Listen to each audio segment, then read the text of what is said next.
Every empire that ever stood was built by a man the world tried to bury first. In the frozen north of England, 1819, a fortress carved from black stone rose above the cliffs of Blackthorn Vale, like a scar the earth refused to heal. Its master had survived assassination before his 20th year, political exile before his 25th, and the systematic destruction of everyone who ever shared his blood. The kingdom called him monster. The crown called him necessary. And tonight, standing in the rain outside a ballroom full of men who had already sold his name to enemies, Duke Cassian Mordain called himself exactly what he was. The only man in England willing to do what power actually required. What happens next will test whether survival alone is worth the cost. Stay until the end. The carriage wheels ground against frozen gravel for 6 miles before the lights of the Vale estate broke through the November darkness. Cassian sat motionless inside the cabin, leather gloves folded across one knee, watching the countryside pass through rain-streaked glass. His valet, Mercer, occupied the opposite bench with the nervous stillness of a man who understood that silence was not permission to relax. It was a test he had learned to pass years ago. "The guest list," Cassian said without turning from the window. Mercer produced a folded sheet from his coat. 43 confirmed, 12 from the Ashcombe Circle. Lord Pemberton brought his eldest son, which means he expects to negotiate something tonight. Lady Hargrove arrived early, which means she is already drunk or already scheming, likely both. Cassian took the list. He did not read it. He already knew every name, every alliance, every debt owed by every family attending the Marquis of Vale's autumn reception. Intelligence was not something Cassian gathered when he needed it. He gathered it the way other men breathed, constantly, without choosing to. And Ashcombe himself? Arrived 2 hours ago. Brought 4 men, armed. 4. Cassian's mouth moved into something that was not quite a smile. He brought 4 men into a room where I will be standing. Mercer said nothing. There was nothing useful to add. The carriage slowed as it approached the estate's iron gates. Torchlight caught the rain and turned it into falling copper.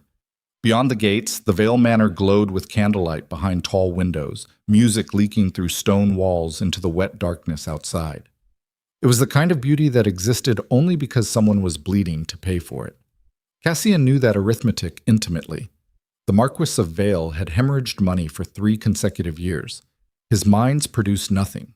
His tenant farms barely survived. His daughter's engagement to Lord Lucian Ashcombe was not a marriage. It was a transaction dressed in silk, and Cassian intended to burn the receipt tonight. He stepped from the carriage without waiting for the footman. Rain struck his shoulders immediately, soaking the black wool of his coat within seconds. He did not hurry. Cassian Mordain had never hurried toward anything in his life. Urgency was a confession of weakness, and weakness was a language he had beaten out of himself before he inherited the title that made other men kneel. The front doors opened before he reached them. 2 servants stood aside with eyes fixed on the floor. They did not greet him. No one greeted the Duke of Blackthorn. They simply moved. Inside, the ballroom stretched wide beneath vaulted ceilings painted with pastoral scenes that cost more than most villages earned in a decade. Chandeliers threw fractured light across marble floors. Music from a string quartet drifted through perfumed air, thick with wine and ambition. Nobles clustered in careful formations, every group positioned to observe every other group. This was not a celebration. It was surveillance disguised as hospitality, and Cassian walked through it the way fire walks through dry timber. The music stopped within 4 seconds of his entrance. Conversations died in waves, nearest to the doors first, then spreading outward like ripples from a stone dropped into still water. Heads turned, bodies shifted. The Marquis of Vale, a thin man whose face carried the permanent expression of someone expecting bad news, stepped forward with both hands extended in a welcome that fooled no one. "Your Grace, we were not expecting—" "You were not supposed to be." Cassian did not take his hands. He removed his gloves slowly, 1 finger at a time, rain still dripping from the leather onto polished marble. "Where is Ashcombe?" The Marquis blinked. "Lord Ashcombe is in the east drawing room, but surely I did not ask for directions. I asked where he is, so every person in this room understands what happens next." Cassian's voice carried without effort. It always did. Volume was unnecessary when every syllable arrived with the weight of a verdict already decided. Fetch him. A servant disappeared through a side corridor. Cassian scanned the room methodically. He catalogued faces the way a surgeon catalogues wounds. Lord Pemberton near the fireplace, attempting to look relaxed and failing. Lady Hargrove beside the champagne table, her smile fixed like paint on a cracked wall. Sir Aldous Fenn whispering to his wife near the windows. Every one of them owed something to someone in this room, and every debt had a pressure point that Cassian had already identified, filed, and reserved for the precise moment it became useful. Then his gaze found her. Lady Seraphine Vale stood near the eastern colonnade, slightly apart from the nearest group, holding a glass of wine she had not touched. Her gown was dove gray, deliberately understated in a room full of women competing for attention. Her dark hair was pinned simply. Her expression carried the specific kind of stillness that Cassian recognized instantly because he had spent 31 years perfecting his own version of it. She was watching the room the same way he was, not participating, measuring. Their eyes met across 40 feet of marble and candlelight, and Seraphine did not look away. She did not lower her gaze. She did not perform the modest flutter that every woman in England had been trained to offer a man of his rank. She looked at him the way a chess player looks at an opponent's opening move, with interest, with calculation, with the absolute refusal to flinch. Something shifted behind Cassian's sternum. He ignored it the way he ignored all sensations that served no tactical purpose. Lord Lucian Ashcombe entered the ballroom through the side corridor flanked by two of his men. He was tall, fair-haired, handsome in the effortless way that came from generations of wealth insulating a bloodline from consequence. His smile was already deployed, wide and confident, the smile of a man who believed charm was a substitute for competence. Duke Mordain, Ashcombe extended his hand. A pleasure. I was told you rarely attend. Sit down, Ashcombe. The smile faltered. I beg your pardon? You will need to beg for considerably more than that before this evening ends. Cassian reached inside his coat and produced a leather folio. He held it between two fingers the way a man holds something diseased. Do you recognize this? Ashcombe's complexion shifted. Not dramatically, just enough. The blood retreated from his cheeks by 2 shades, and his pupils contracted with the involuntary precision of a body recognizing danger before the mind admitted it. I have no idea what 17 letters. Cassian opened the folio. Written in your hand, addressed to Henri Devereux in Paris, detailing military supply routes through Blackthorn Vale, garrison rotations at the northern passes, and weapons inventory at 3 crown armories. He paused. Shall I continue, or would you prefer to explain to the room why a British lord is selling military intelligence to French intermediaries? Silence hit the ballroom like a physical force. Every noble in the room understood the mathematics instantly. Treason charges, asset seizure, public execution, or permanent exile. The Ashcombe family fortune accumulated across 4 generations would evaporate within a week of formal accusation. Ashcombe's hand dropped to his side. His men shifted closer, but the room was full of witnesses, and violence in front of 40 aristocrats was not an option even for a desperate man. Those documents are fabricated, Ashcombe said. His voice cracked on the second word. I manufactured nothing. Your fiancé found them. Every head in the room turned toward Seraphine. She stood exactly where she had been standing before. Same posture, same untouched wine glass, same expression of controlled stillness. But Cassian watched her fingers tighten around the stem of the glass by precisely 1 degree, and he understood in that single involuntary motion everything he needed to know about Lady Seraphine Vale. She had not expected him to reveal her role publicly. She had delivered the documents to his agents in secret, assuming he would use them quietly. Instead, he had just placed her name at the center of a political explosion in front of every powerful family in the county. She was furious, and she was hiding it perfectly. She does not belong to Ashcombe anymore, Cassian said. The Marquis of Vale surged forward. Your Grace, my daughter's engagement is a private family. Your daughter's engagement was a financial arrangement with a traitor. That arrangement is dissolved. The Crown will receive these documents by morning. Any family that continues association with Ashcombe will be investigated alongside him. Cassian's gaze swept the room with the efficiency of a blade. I trust that clarifies the evening's agenda. Ashcombe lunged. It was clumsy, predictable, the desperate violence of a man whose survival instincts had never been sharpened by actual suffering. Cassian sidestepped without adjusting his breathing, caught Ashcombe's wrist mid-swing, and twisted until the younger man's knees buckled against the marble floor. He leaned close enough that only Ashcombe could hear. You sold secrets that would have killed my soldiers, my people, my tenants' sons. His grip tightened. Bone shifted beneath skin. The only reason you are still breathing is because I want Parliament to destroy you publicly. A private death would waste the lesson. He released Ashcombe's wrist and stepped back. The room did not breathe for 7 full seconds. Then Cassian turned toward Seraphine and extended his hand, not gently, not with romantic invitation, with the commanding certainty of a man who had already decided what happened next. You are coming with me. I have not agreed to go anywhere with you, Seraphine said. Her voice did not shake. It carried across the ballroom with a clarity that surprised even Cassian. Your father cannot protect you. Ashcombe's allies will retaliate within hours, and every person in this room now knows you provided the evidence that destroyed a noble house. He kept his hand extended. Your choices are my carriage tonight or a shallow grave by Thursday.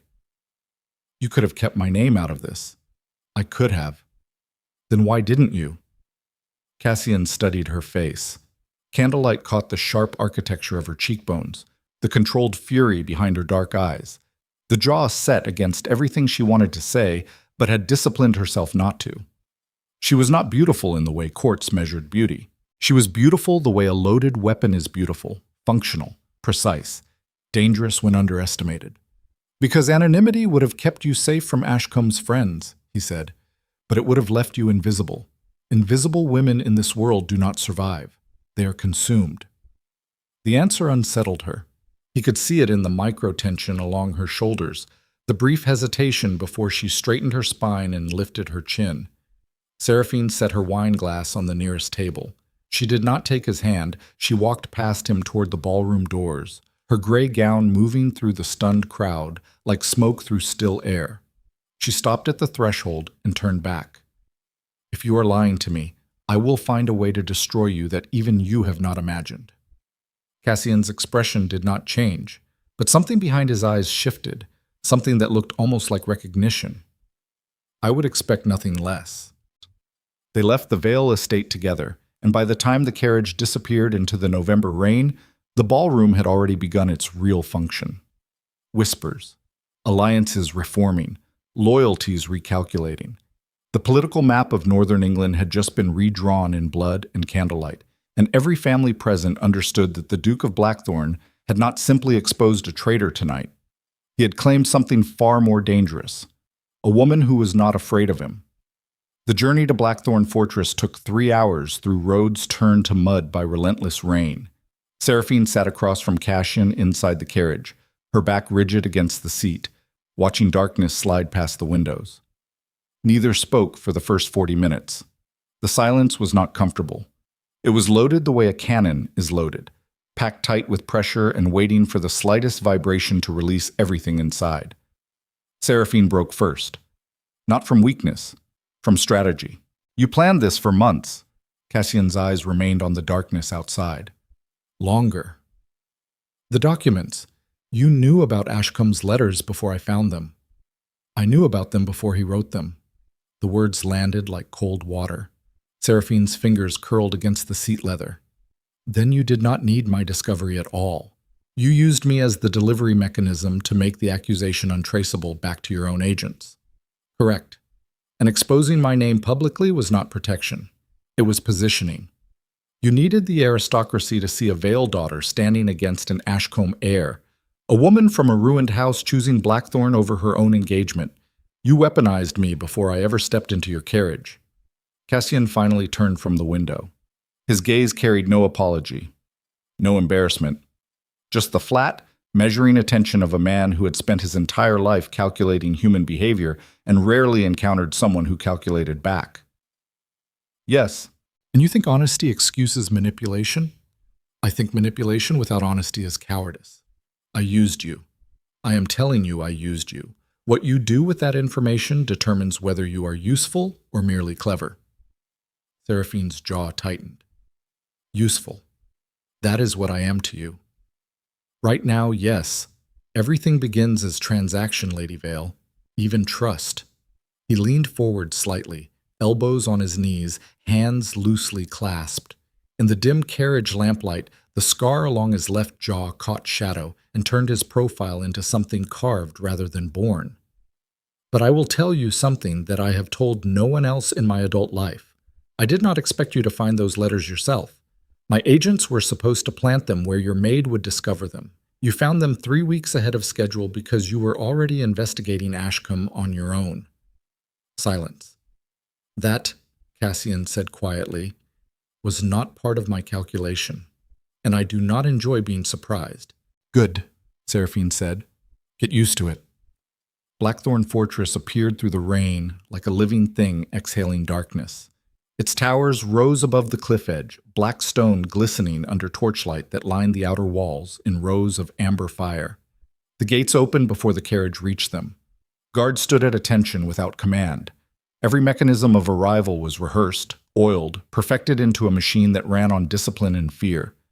Seraphine stepped from the carriage onto wet cobblestones and looked up at the fortress. The scale of it struck her physically. This was not a manor house playing at grandeur. This was a seat of war adapted for peacetime, and the adaptation was thin. Arrow slits disguised as decorative windows. Courtyard walls thick enough to withstand cannon fire. Servant quarters positioned to double as barracks. It looks like a prison, she said. It functions as one, Cassian replied. The difference is that the prisoners here do not know they are being held. He walked ahead without waiting. Seraphine followed, not because she accepted his authority, but because standing alone in the courtyard of a fortress full of soldiers, loyal to a man she barely knew, was not a tactical position she intended to occupy. Inside, the fortress contradicted its exterior. The great hall stretched wide beneath hammer-beam ceilings, tapestries covering stone walls, fireplaces large enough to stand inside burning, seasoned oak that filled the air with warmth and the smell of smoke. But the warmth was architectural, not emotional. Every surface gleamed, every corner was attended, every servant moved with the silent efficiency of people who understood that inefficiency had consequences they could not afford. A woman met them at the base of the grand staircase, tall, lean, iron-haired, dressed in black wool with a ring of keys at her belt that clinked faintly as she walked. Her face carried the permanent discipline of someone who had survived decades of service to a man who tolerated nothing less than perfection. Mrs. Blackwood, Cassian said, Lady Vale will occupy the east wing. She will have access to the library, the gardens, and the dining hall. She will not leave the fortress without escort. She will not send correspondence without review. Seraphine turned sharply. You are restricting my letters? I am preventing your death. 3 families connected to Ashcombe have messenger networks that intercept private correspondence. If you write to anyone outside these walls without my knowledge, your words will reach your enemies before they reach your friends. And if I refuse? Cassian stopped walking. He turned and looked at her with an expression that Seraphine would later describe to herself as the most honest cruelty she had ever witnessed. Not anger, not dominance for its own sake. Just the absolute clarity of a man who had learned that compassion without control was an invitation to be destroyed. Then you will learn that my protection and my authority are the same thing. You cannot accept one while refusing the other. He walked away without waiting for her response. Mrs. Blackwood led Seraphine through corridors lined with portraits of Mordain ancestors, each face carrying the same angular severity that Cassian wore like armor.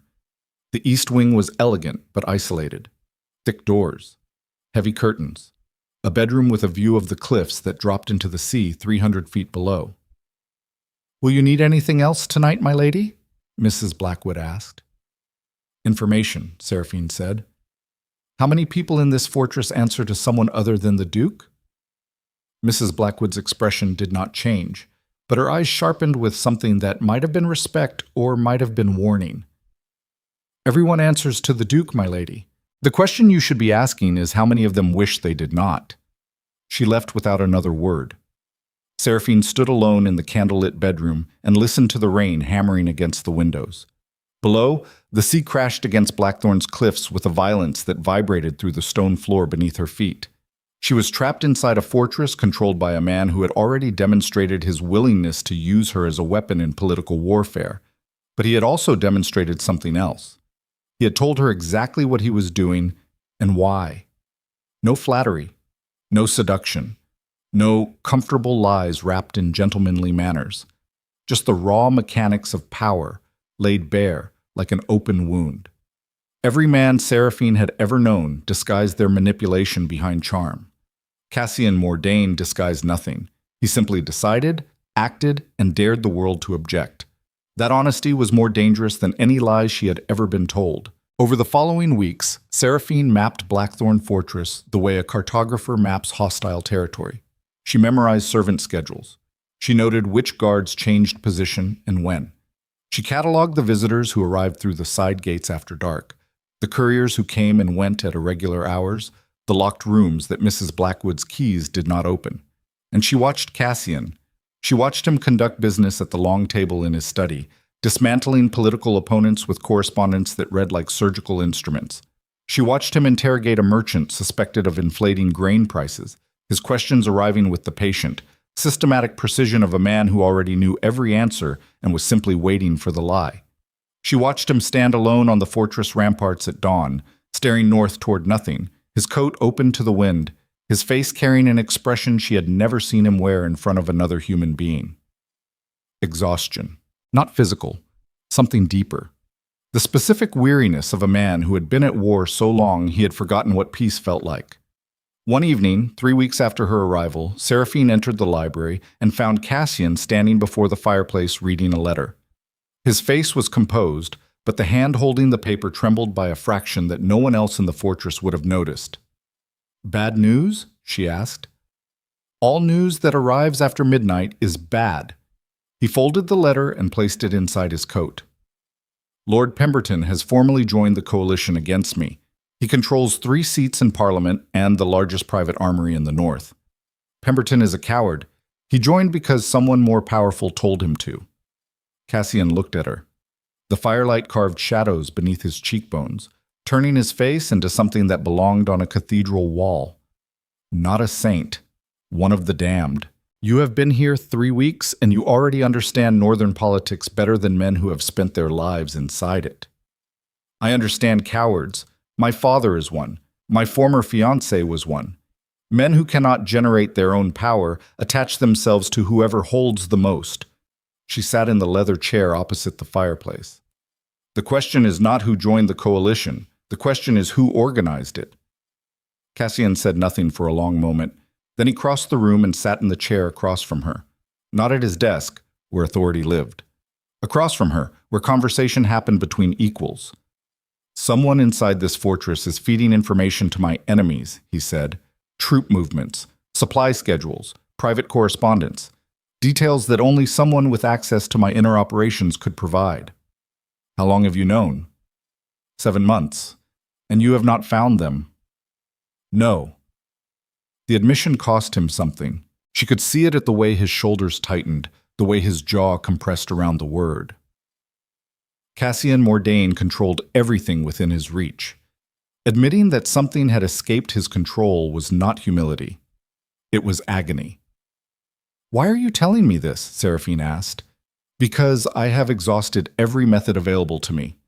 I have tested every servant, every guard, every advisor. The leak persists, which means either my methods are inadequate, or the traitor is someone your methods were never designed to suspect."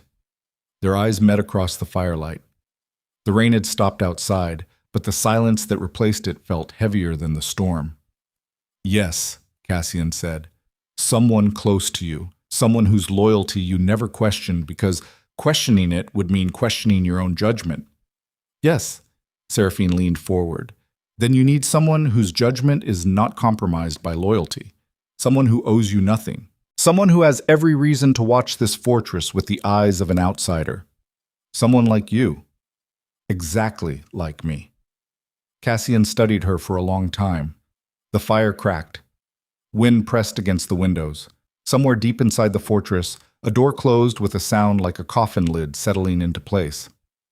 "If you find the traitor," he said slowly, "you will have earned something that no one in England possesses." "What?" "My trust." Seraphine held his gaze. "And if the traitor turns out to be someone you love?" The question hung between them like smoke. Cassian's expression did not change, but his voice, when it finally came, carried a weight that Seraphine felt in her chest like a second heartbeat. "I do not love anyone, Lady Vale. That is why they should be afraid." He stood and left the library without another word. Seraphine remained in the chair, staring at the fire, listening to his footsteps fade down the stone corridor. She understood something in that moment with a clarity that frightened her more than anything she had encountered inside Blackthorn Fortress. He was lying. Not about the traitor, not about the danger, not about the coalition or the politics or the war that was coming. Cassian Mordain was lying about not loving anyone. And the proof was standing in his library at midnight, wearing a gray dress and holding the most dangerous secret in England. She pulled the folded paper from beneath the chair cushion where Cassian had been sitting, the letter he claimed to put inside his coat. He had left it deliberately. A test, or an offering, or something between the two that did not have a name yet. Seraphine unfolded the page and read the first line. Her blood went cold. The letter was addressed to Cassian. It bore the personal seal of someone inside the royal court, and its contents described, in meticulous detail, the exact date, method, and location of the Duke of Blackthorn's planned assassination, scheduled for the Winter Sovereign Ball 6 weeks from tonight. The traitor was not just feeding information to Cassian's enemies. The traitor was coordinating his murder. Seraphine read the letter 3 times before her hands stopped shaking. Not from fear. From the specific, ice-cold fury of a woman who understood that every move she had made since entering Blackthorn Fortress had been observed, anticipated, and catalogued by someone who wanted the Duke dead and did not care how many people burned alongside him. The letter bore no signature, only a seal she did not recognize pressed into black wax, and handwriting so disciplined it could have belonged to a clerk, a lawyer, or a trained intelligence officer. The details were surgical. December 21st. The Winter Sovereign Ball. Poison introduced through the Duke's personal wine decanter, sourced from a compound that mimicked heart failure and left no traceable residue. If the poison failed, a secondary team would strike during the midnight toast when Cassian traditionally stood alone at the head of the Great Hall to address the assembled nobility. 2 methods. 2 windows. No margin for survival. Seraphine folded the letter and pressed it flat against her sternum beneath the bodice of her dress. She crossed the library to the window and looked out across the fortress courtyard, where torchlight illuminated the guards walking their midnight routes with mechanical precision. Every man down there answered to Cassian. Every stone beneath their boots existed because Cassian permitted it. And somewhere among all of it, someone had been quietly engineering his execution for months. She did not go to him that night. Instead, she returned to the East Wing and sat at the writing desk in her bedroom with the letter spread open before her, studying every line the way Cassian himself would have studied it. Not for content, for craft. The handwriting told her the author was educated, probably trained in legal correspondence. The vocabulary was aristocratic but careful, avoiding any regional dialect that might betray geography. The seal was custom-made, not inherited, which meant the sender deliberately concealed their family identity. And the paper itself carried the faint smell of cedar, the kind used to line document drawers in offices where important records were stored permanently. Someone with legal training, access to official records, close enough to Blackthorn's operations to know Cassian's personal dining habits, his movement patterns during formal events, his tradition of standing alone during the midnight toast, close enough to know things only an insider would know. Seraphine pressed her fingers against her temples. The candle on the desk had burned down to a stub, and the room smelled of hot wax and salt wind from the cliffs below. She thought about the fortress as she had mapped it over 3 weeks. The servants who moved too quietly, the locked doors Mrs. Blackwood avoided, the courier who arrived every Thursday through the eastern gate and left before dawn without ever being logged in the guest registry. She thought about Cassian standing on the ramparts at dawn, his face carrying a weariness he showed no one. The specific loneliness of a man who had turned himself into a weapon so completely that he had forgotten weapons were not meant to feel anything. Then she thought about what would happen if she took this letter to him tonight. He would act immediately. He would interrogate every member of his household with the systematic brutality she had already witnessed. He would find suspects, but not certainty, because the traitor was someone his methods could not reach, someone who understood exactly how Cassian hunted and had built their concealment around that understanding. And the traitor, sensing discovery, would accelerate the timeline. No. Seraphine could not hand Cassian a bomb and expect him to defuse it calmly. His instinct was to detonate everything around the threat and sort through the wreckage afterward. That approach worked against enemies who feared him. It would not work against an enemy who had already accounted for his rage. She needed to find the traitor herself. Quietly. Before the Winter Sovereign Ball. 6 weeks. The next morning, Seraphine appeared at breakfast in the Great Hall, wearing a dress of deep green that she had selected deliberately from the wardrobe Mrs. Blackwood provided. Not gray, not modest. A color that demanded attention in a room full of people trained to notice every shift in presentation. She wanted the household to see a woman who had stopped retreating. Cassian was already seated at the head of the long table, a plate of untouched food before him, reading correspondence with the focused intensity of a man who treated every letter like a battlefield report. He did not look up when she entered. 3 advisors flanked him. 2 military officers. A civilian she had not seen before, thin-faced, with ink-stained fingers and the careful posture of someone who spent his life managing other people's secrets. "Who is that?" Seraphine asked Mrs. Blackwood, as the housekeeper poured tea. "Mr. Edmund Thorne, the Duke's chief steward. He manages all household accounts, correspondence routing, and staff appointments." "How long has he served the Duke?" 11 years, since before the current Duke inherited the title. "And before that?" Mrs. Blackwood's hand paused on the teapot for 1/2 second. "He served the previous Duke, Cassian's father." Seraphine filed this information the way she filed everything inside Blackthorn, silently, completely, without revealing that it mattered. She took her seat at the table, 6 chairs from Cassian, and ate her breakfast while listening to the conversation around her. The advisors were discussing troop positions along the northern border. Pemberton's militia had been spotted moving supplies. 2 more noble families had formally joined the coalition. The political pressure was building like water behind a dam, and every man at the table spoke about it with the controlled urgency of people who understood the dam was going to break. Only Thorne remained silent. He sat beside Cassian with a leather ledger open on the table, making occasional notes with a steel-nibbed pen, his expression carrying the serene efficiency of a man who existed entirely within the administrative machinery of the fortress.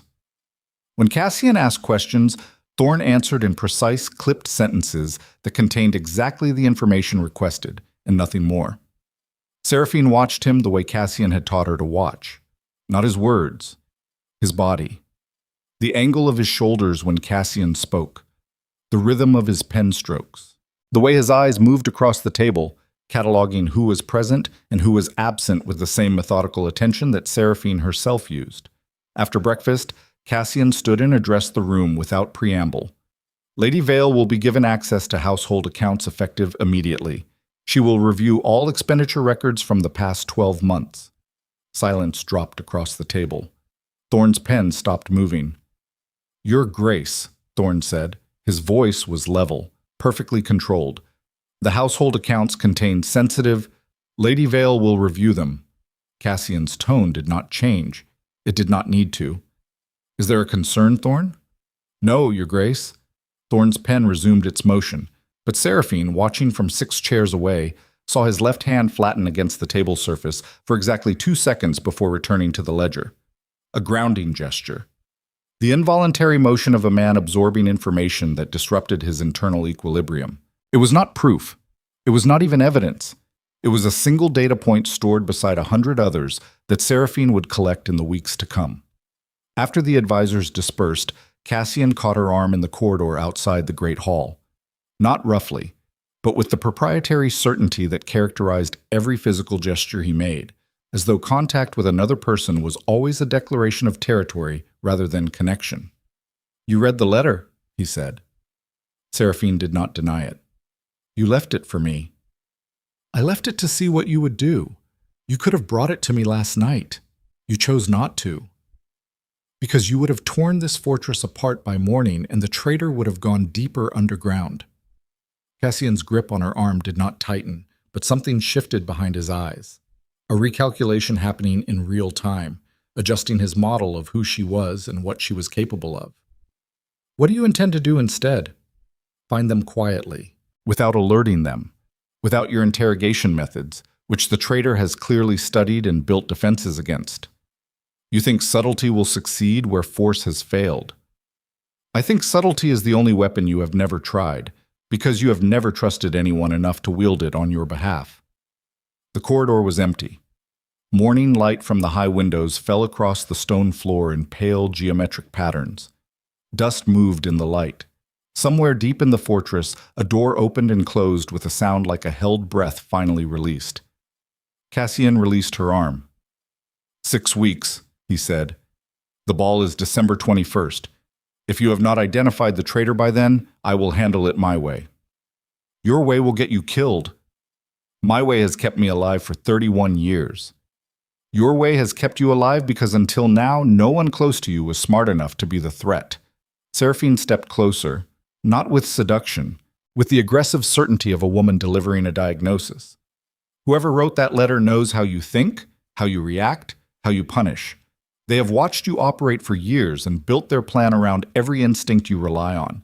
If you respond the way you always respond, you will do exactly what they expect. Cassian's jaw shifted. The scar along his jawline caught the light and turned white against his skin. You are asking me to trust you. I am asking you to trust that I want the same thing you want. And what is that? To survive. The difference is that I am willing to survive differently. He studied her for a long moment, not with the measuring gaze of a strategist, with something rawer, the specific vulnerability of a man being asked to surrender control of the one thing he had never surrendered, his own safety. Find the traitor, Lady Vale, and when you do, bring me a name, not a theory, not a suspicion, a name I can act on. He turned and walked away, his boots striking the stone floor with the rhythmic precision of a man who had turned even walking into an act of controlled dominance. Seraphine spent the next 3 weeks inside the administrative heart of Blackthorn Fortress. She reviewed 12 months of household accounts with the same systematic intensity that Cassian applied to military intelligence. Every expenditure, every payment, every shipment of supplies, every repair order, every servant wage, every courier fee documented in Thorne's meticulous ledgers. The accounts were immaculate, too immaculate. In Seraphine's experience, genuine financial records always contain minor irregularities, small rounding errors, delayed payments, the human friction that inevitably accumulated wherever money changed hands. Thorne's ledgers contained none of this. They were perfect, and perfection in financial records was itself a form of concealment, because it meant someone had spent enormous effort ensuring that nothing appeared worth questioning. She began cross-referencing courier logs against Thorne's recorded payments. Every legitimate courier had a corresponding payment entry. But Seraphine noticed that on 7 dates over the past 12 months, the courier gate log recorded arrivals that had no matching payment in the accounts. 7 unnamed visitors who entered the fortress, presumably met with someone inside, and left without any financial trace of their presence. All 7 dates fell on Thursdays. The Thursday courier she had already noticed.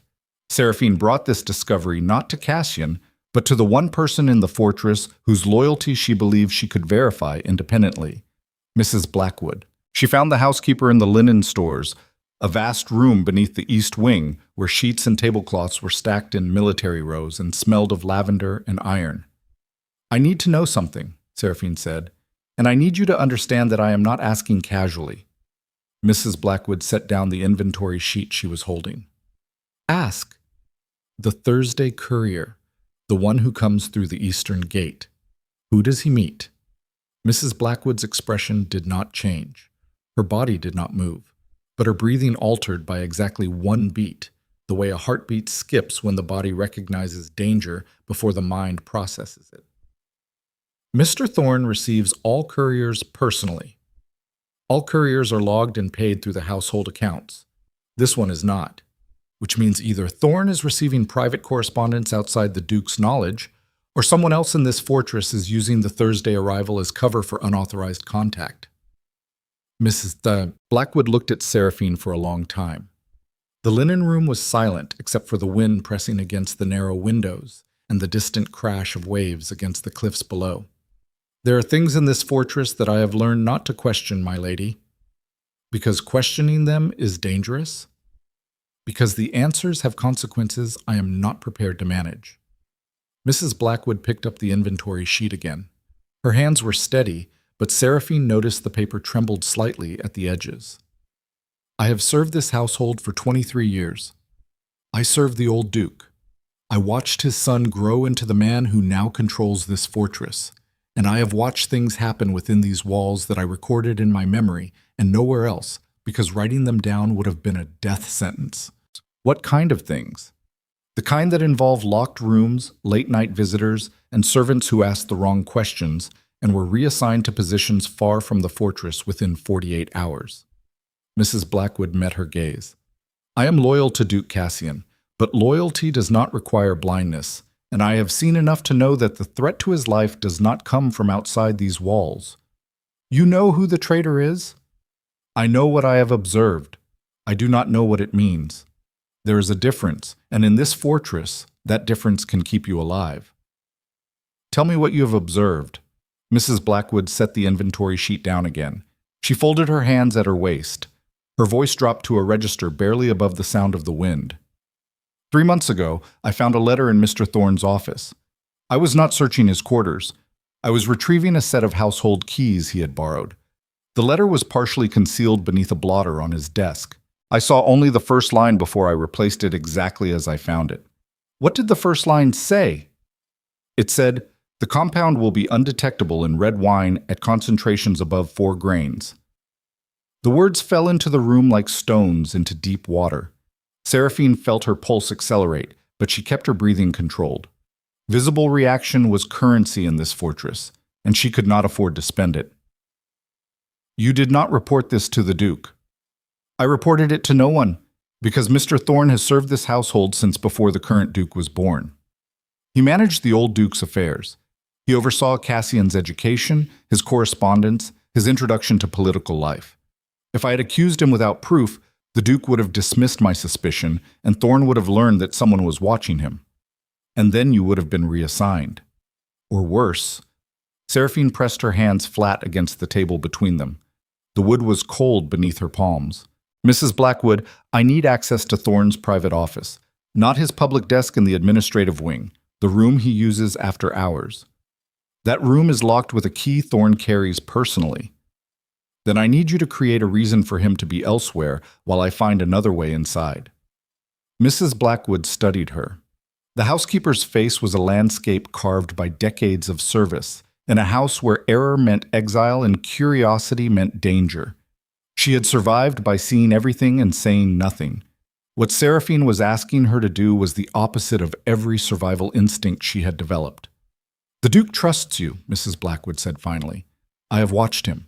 He does not look at you the way he looks at assets or tools. He looks at you the way a man looks at something he is afraid to need. That is not relevant to what I am asking. It is the only thing that is relevant, because if you are wrong about Thorne, the Duke will protect you. And if you are right, the Duke will need you in ways he has never needed anyone. She paused. Thursday. Thorne attends the weekly garrison inspection from 8 until 10 in the evening. His office will be unoccupied. Thank you. Do not thank me, my lady. If this goes wrong, gratitude will not save either of us. Thursday arrived wrapped in freezing rain and darkness that settled over Blackthorn Vale like a shroud pulled across a body. Seraphine ate dinner in the great hall at her usual seat, 6 chairs from Cassian, performing the routine she had established over 5 weeks of residence. She spoke to the officer seated beside her about inconsequential matters. She complimented the wine. She excused herself at precisely 7:45, as she always did, and retired to the East Wing. At 8:15, she left her bedroom through the service corridor that connected the East Wing to the central administrative quarters. She had memorized the route during her 3rd week. 3 turns, 2 staircases, 1 passage behind the kitchen stores that servants used to move supplies without crossing the main halls. Thorne's private office occupied a room on the 2nd floor of the North Tower, above the main study where he conducted official business during the day. The door was oak, iron-banded, locked with a lever mechanism that Seraphine had studied through the keyhole on 2 previous visits. She carried a hairpin and a thin knife borrowed from the kitchen under the pretext of cutting thread for embroidery. The lock yielded in 40 seconds. Not because Seraphine was an expert lockpick, but because the mechanism was old and designed to discourage servants, not resist determined intrusion. Inside, the room was small. A desk, a single chair, a cabinet against the wall. No windows. A single candle stub on the desk, unlit. The air smelled of cedar and ink, the same cedar scent she had detected on the assassination letter 5 weeks ago. Her pulse hammered against her ribs. She controlled it the way Cassian controlled his voice, by treating every physical sensation as information rather than emotion. She searched the desk first. Correspondence. Financial records. Notes in Thorne's precise handwriting, all of it related to legitimate fortress administration. She searched the drawers. The same. Then the cabinet, which contained supply inventories, staff records, and a locked box on the lowest shelf. The box opened with the same hairpin. Inside, she found letters. 14 of them. All written in the same disciplined hand as the assassination letter. All bearing the same unidentifiable black wax seal. All addressed to recipients identified only by single initials. The contents described Cassian's movements, his political strategies, his military deployments, his personal habits, and his vulnerabilities with a precision that could only come from someone who observed him daily at close range. But it was the 15th document that stopped Seraphine's breathing. A map, hand-drawn, showing the interior layout of the Great Hall at Blackthorn Fortress, with positions marked in red ink. The Duke's chair, the wine service station, the midnight toast position, and 3 X marks indicating entry points for armed men who would be concealed among the serving staff during the Winter Sovereign Ball. It was not just an assassination plan. It was an invasion blueprint. Behind her, the door opened. Seraphine turned. Edmund Thorne stood in the doorway. His thin face was composed. His ink-stained hands hung at his sides. He did not look surprised. He did not look angry. He looked at her with the calm, measured expression of a man who had anticipated exactly this moment and had already decided what would happen next. "I wondered how long it would take you," he said quietly. "I thought perhaps another week. You are faster than I expected." Seraphine's hand tightened around the letters.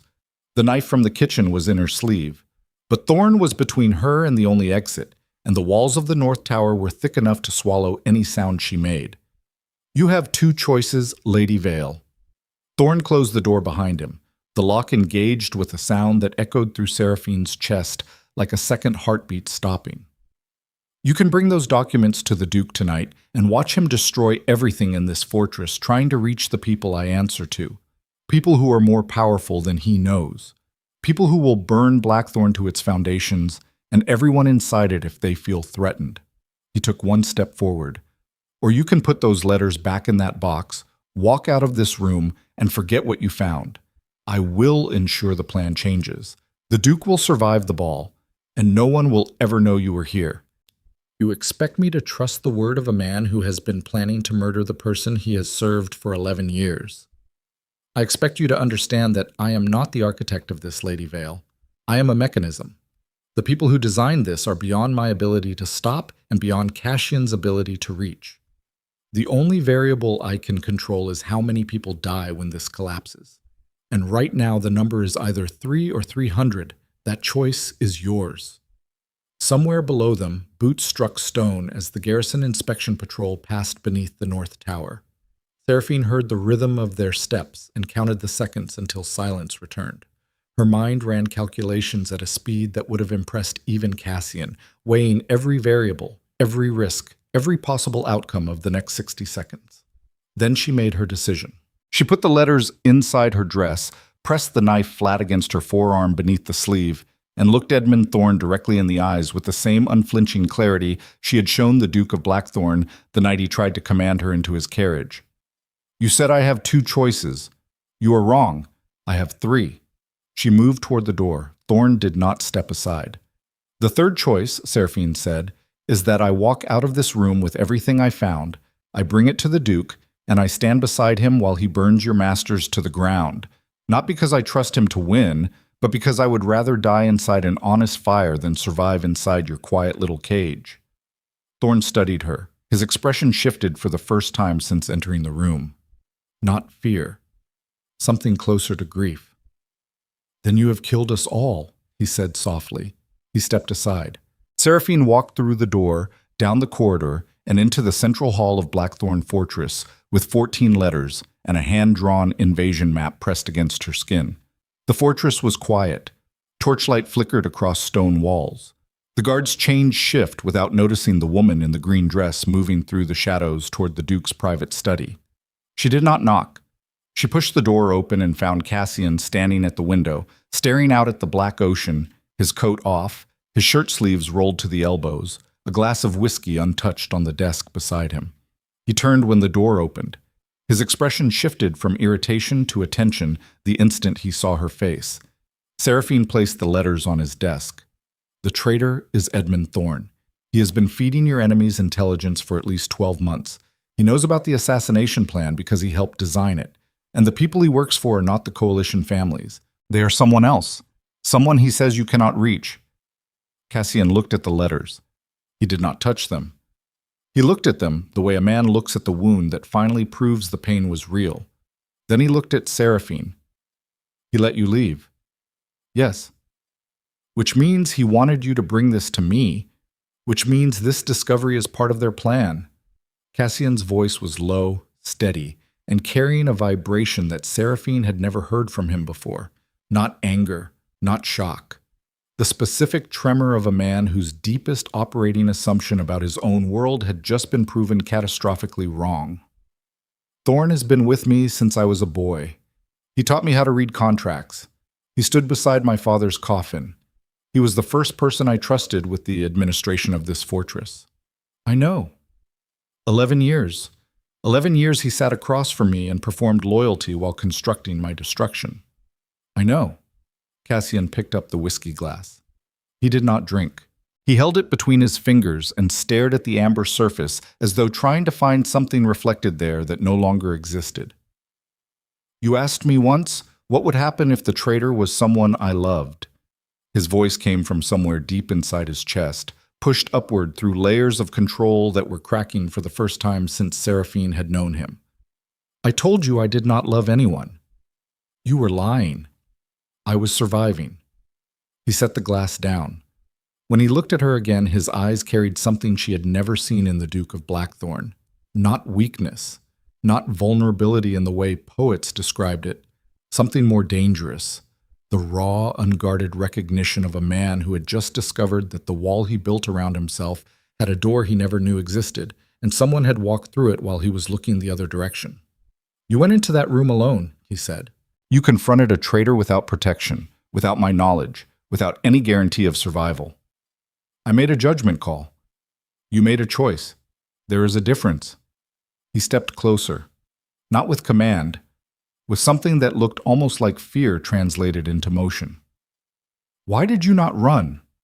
Thorn offered you a way out, a guarantee of safety. You chose to bring the evidence to me instead. Because your safety is not separate from mine anymore.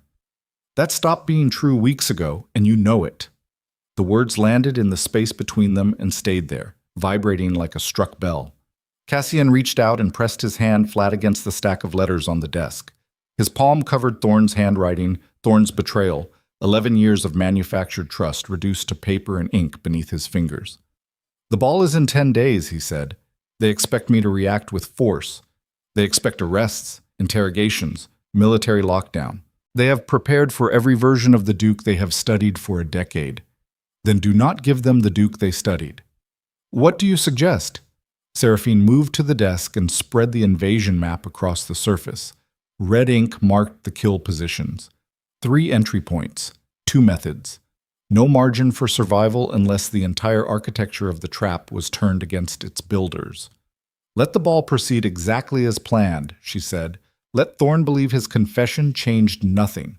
Let him report to his masters that you know about the plot and are preparing a military response.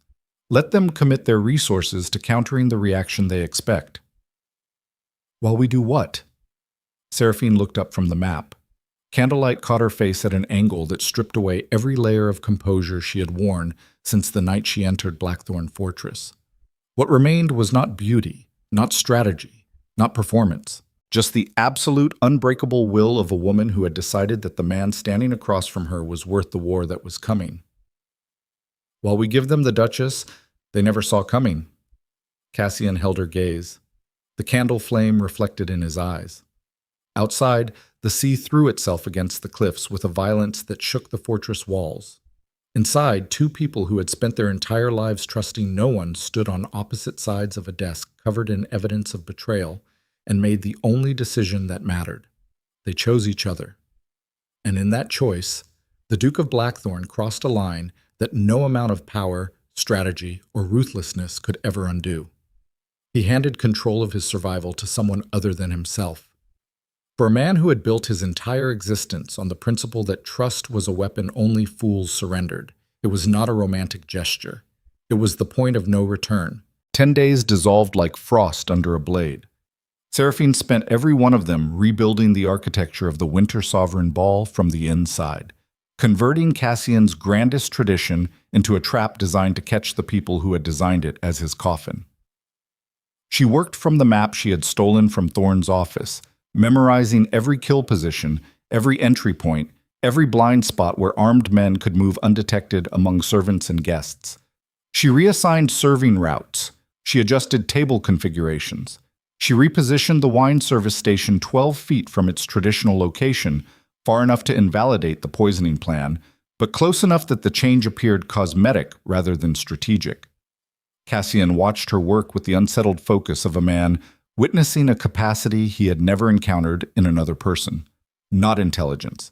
He had surrounded himself with intelligent men his entire life. What Seraphine possessed was different. She thought like a predator who had spent years disguised as prey. Every modification she proposed anticipated not just the assassin's primary plan, but the adjustments they would make when they discovered the primary plan had been disrupted.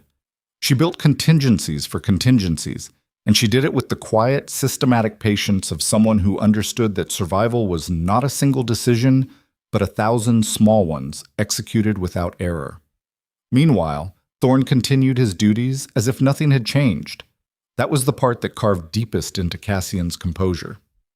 Every morning, Thorn appeared at the breakfast table with his ledger and his ink-stained hands, reporting household expenses, confirming guest arrivals, managing the preparations for the ball with the same meticulous efficiency he had demonstrated for 11 years. He looked Cassian in the eye. He answered questions in complete sentences. He performed loyalty with such precision that Cassian found himself studying the man's face for any fracture, any seam, any microscopic failure of the mask that would confirm what the letters had already proved. He found nothing. And that absence was worse than evidence, because it meant Thorn's deception was not a performance layered over his real self. It was his real self. The loyalty, the dedication, the quiet competence, all of it had been genuine and fraudulent simultaneously, the way a bridge can be structurally sound and rigged with explosives at the same time. Thorn had not pretended to care about Blackthorn Fortress. He had cared about it while methodically arranging its destruction, and that contradiction was something Cassian's mind could not reconcile no matter how many hours he spent turning it over in the darkness of his study after midnight. He did not sleep the week before the ball, not from anxiety, from the specific grinding awareness that his entire model of human behavior contained a flaw he had never detected. Cassian had built his life on the principle that loyalty was a product of fear or benefit, and that both could be measured, predicted, and controlled. Thorn's betrayal did not disprove this principle. It revealed something worse, that a man could be loyal and traitorous at the same time, that the human machinery of devotion could run in two directions simultaneously without ever breaking down, and that no amount of surveillance, intelligence, or psychological control could detect a contradiction that existed comfortably inside a single mind. The night before the ball, Seraphine found him standing in the armory. Not the display armory where ceremonial swords hung on velvet. The working armory. A stone room beneath the east tower lined with racks of loaded weapons, crates of ammunition, and the sharp metallic smell of gun oil and cold steel. Cassian stood before a rack of cavalry pistols, his hand resting on the grip of one without lifting it, his face carrying the expression she had seen only once before. On the ramparts at dawn, exhaustion that went deeper than bone. You should be sleeping, she said. Sleep requires trust. Trust that the walls will hold. Trust that the guards are watching. Trust that the man who has managed my household for 11 years is not finalizing arrangements for my execution while I close my eyes. He released the pistol grip. His hand dropped to his side. I cannot manufacture that trust tonight. Then do not trust the walls or the guards or Thorn. Trust the plan. Your plan. Our plan. Cassian turned to face her. The armory was lit by a single lantern hanging from an iron hook, and its light turned his features into a study of angles and shadow. He looked older than 31. He looked like a man who had been carrying weight for so long that his skeleton had reshaped itself around the burden. I have spent my entire life controlling outcomes, he said. Every battle, every negotiation, every political confrontation. I identified variables, eliminated uncertainty, and forced the result I wanted through superior preparation and superior will. That is who I am. That is the only version of myself I know how to be. And tomorrow? Tomorrow I walk into a room full of people who want me dead, and I follow a strategy that depends entirely on someone other than myself. His voice dropped. I do not know how to do that, Seraphine. Not because I doubt your intelligence. Because I have never operated without the ability to control every variable. And what you are asking me to do is accept that control itself is the vulnerability they are exploiting. It is. I know. That is what makes it unbearable. She crossed the armory and stood in front of him, close enough that the lantern light fell across both their faces, erasing the distance that rank and circumstance and the entire architecture of Blackthorn Fortress had placed between them. You do not need to become a different man tomorrow, she said. You need to become the version of yourself that is strong enough to let someone else carry part of the weight. That is not weakness. That is the only kind of strength that your enemies have not prepared for. Cassian looked at her. The lantern flame reflected in his eyes, and for one unguarded moment, Seraphine saw past every layer of control, every calculated mask, every defense mechanism that 31 years of survival had welded to his personality. Beneath all of it was a man who was terrified, not of death, not of his enemies, of needing someone, of discovering that the most dangerous threat to his existence was not the conspiracy or the traitor or the armies gathering at his borders, but the woman standing 3 feet away who had already proven that she could reach parts of him that no amount of armor could protect. He did not say anything else. He left the armory and climbed the stairs to his study, and Seraphine stood alone among the weapons and the gun oil and the cold stone walls, listening to his footsteps fade, understanding with absolute clarity that tomorrow would either forge something unbreakable between them or destroy them both. The Winter Sovereign Ball began at 7 o'clock on December 21st, beneath a sky so dark and overcast that the sun never properly rose. Blackthorn Fortress blazed against the cliffs like a furnace carved from obsidian, every window lit, every corridor torched, every surface of the great hall polished and draped in crimson banners that moved in the drafts like living things. 214 guests arrived between 6 and 7, their carriages forming a line along the fortress approach road that stretched half a mile into the frozen valley below. Seraphine dressed in black, not the dove gray of her arrival or the strategic green of her investigation. Black silk that matched the Mordain banners, cut to the architecture of her body with a precision that made the dress function like a statement rather than a garment. She wore no jewelry except the Blackthorn crest pinned at her throat, a piece Cassian had sent to her chambers that morning without note or explanation. Its meaning was obvious to every noble who saw it. She was not a guest. She was not a prisoner. She was Blackthorn.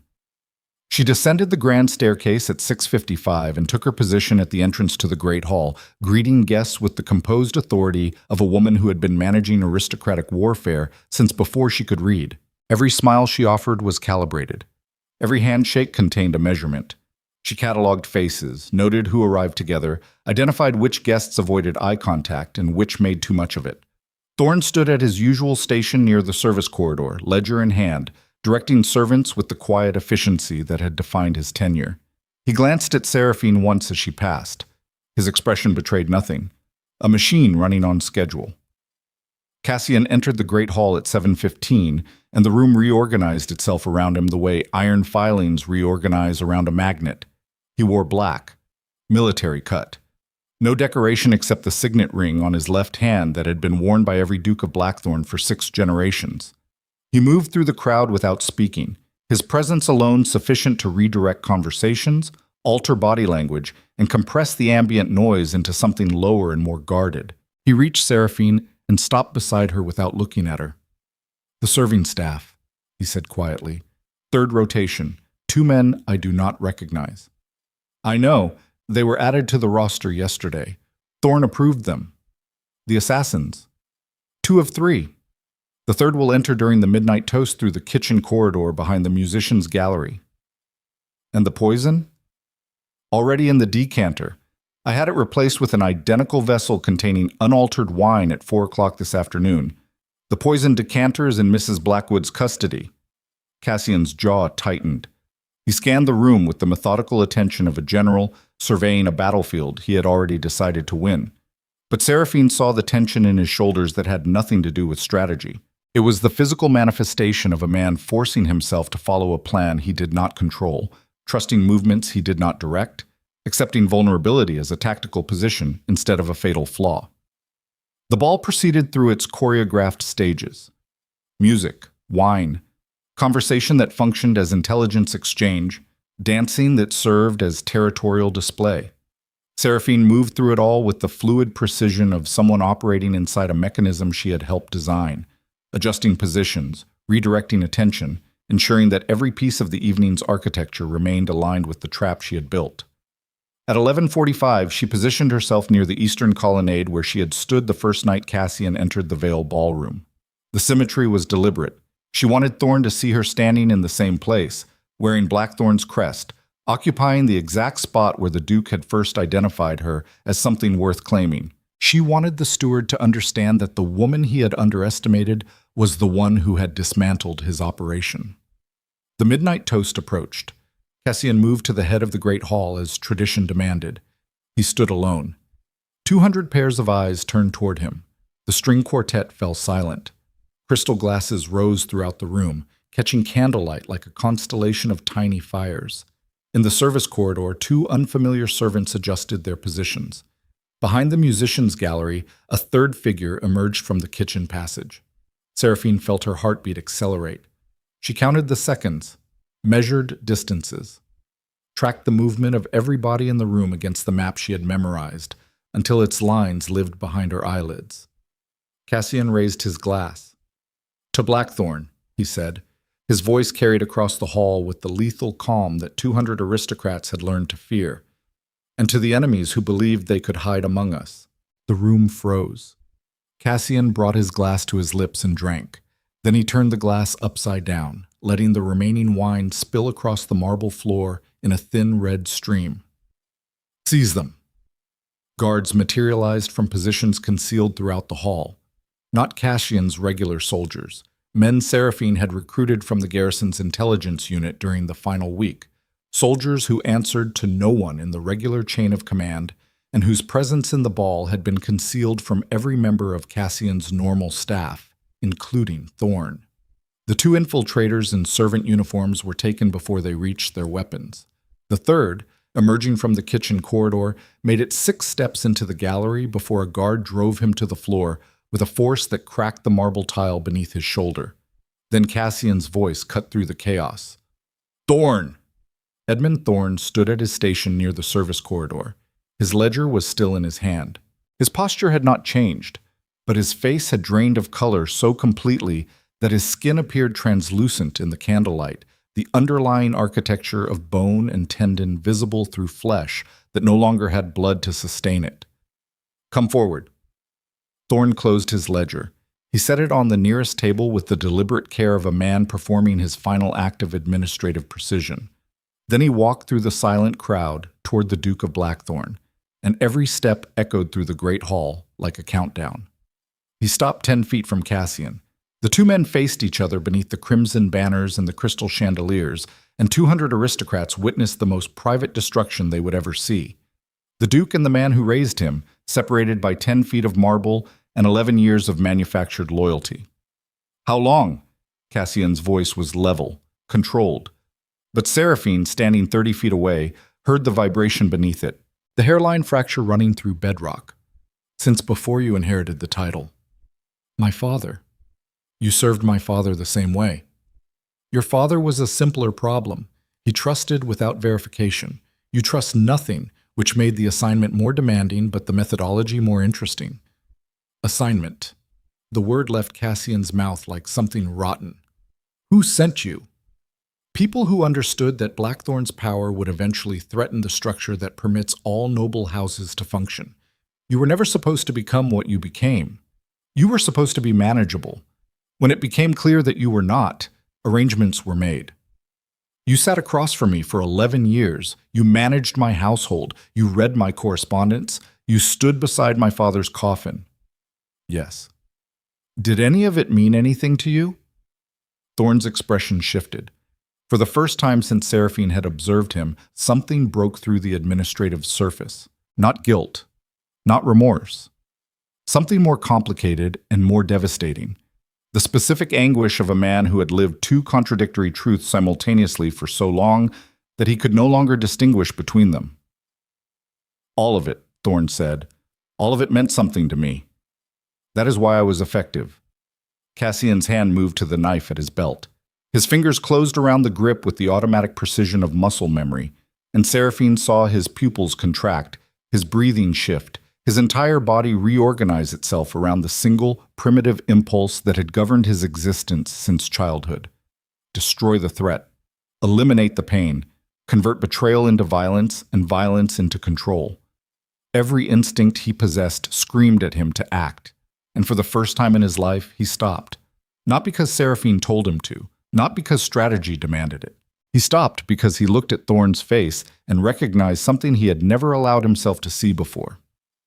The man standing before him was not a monster disguised as a servant.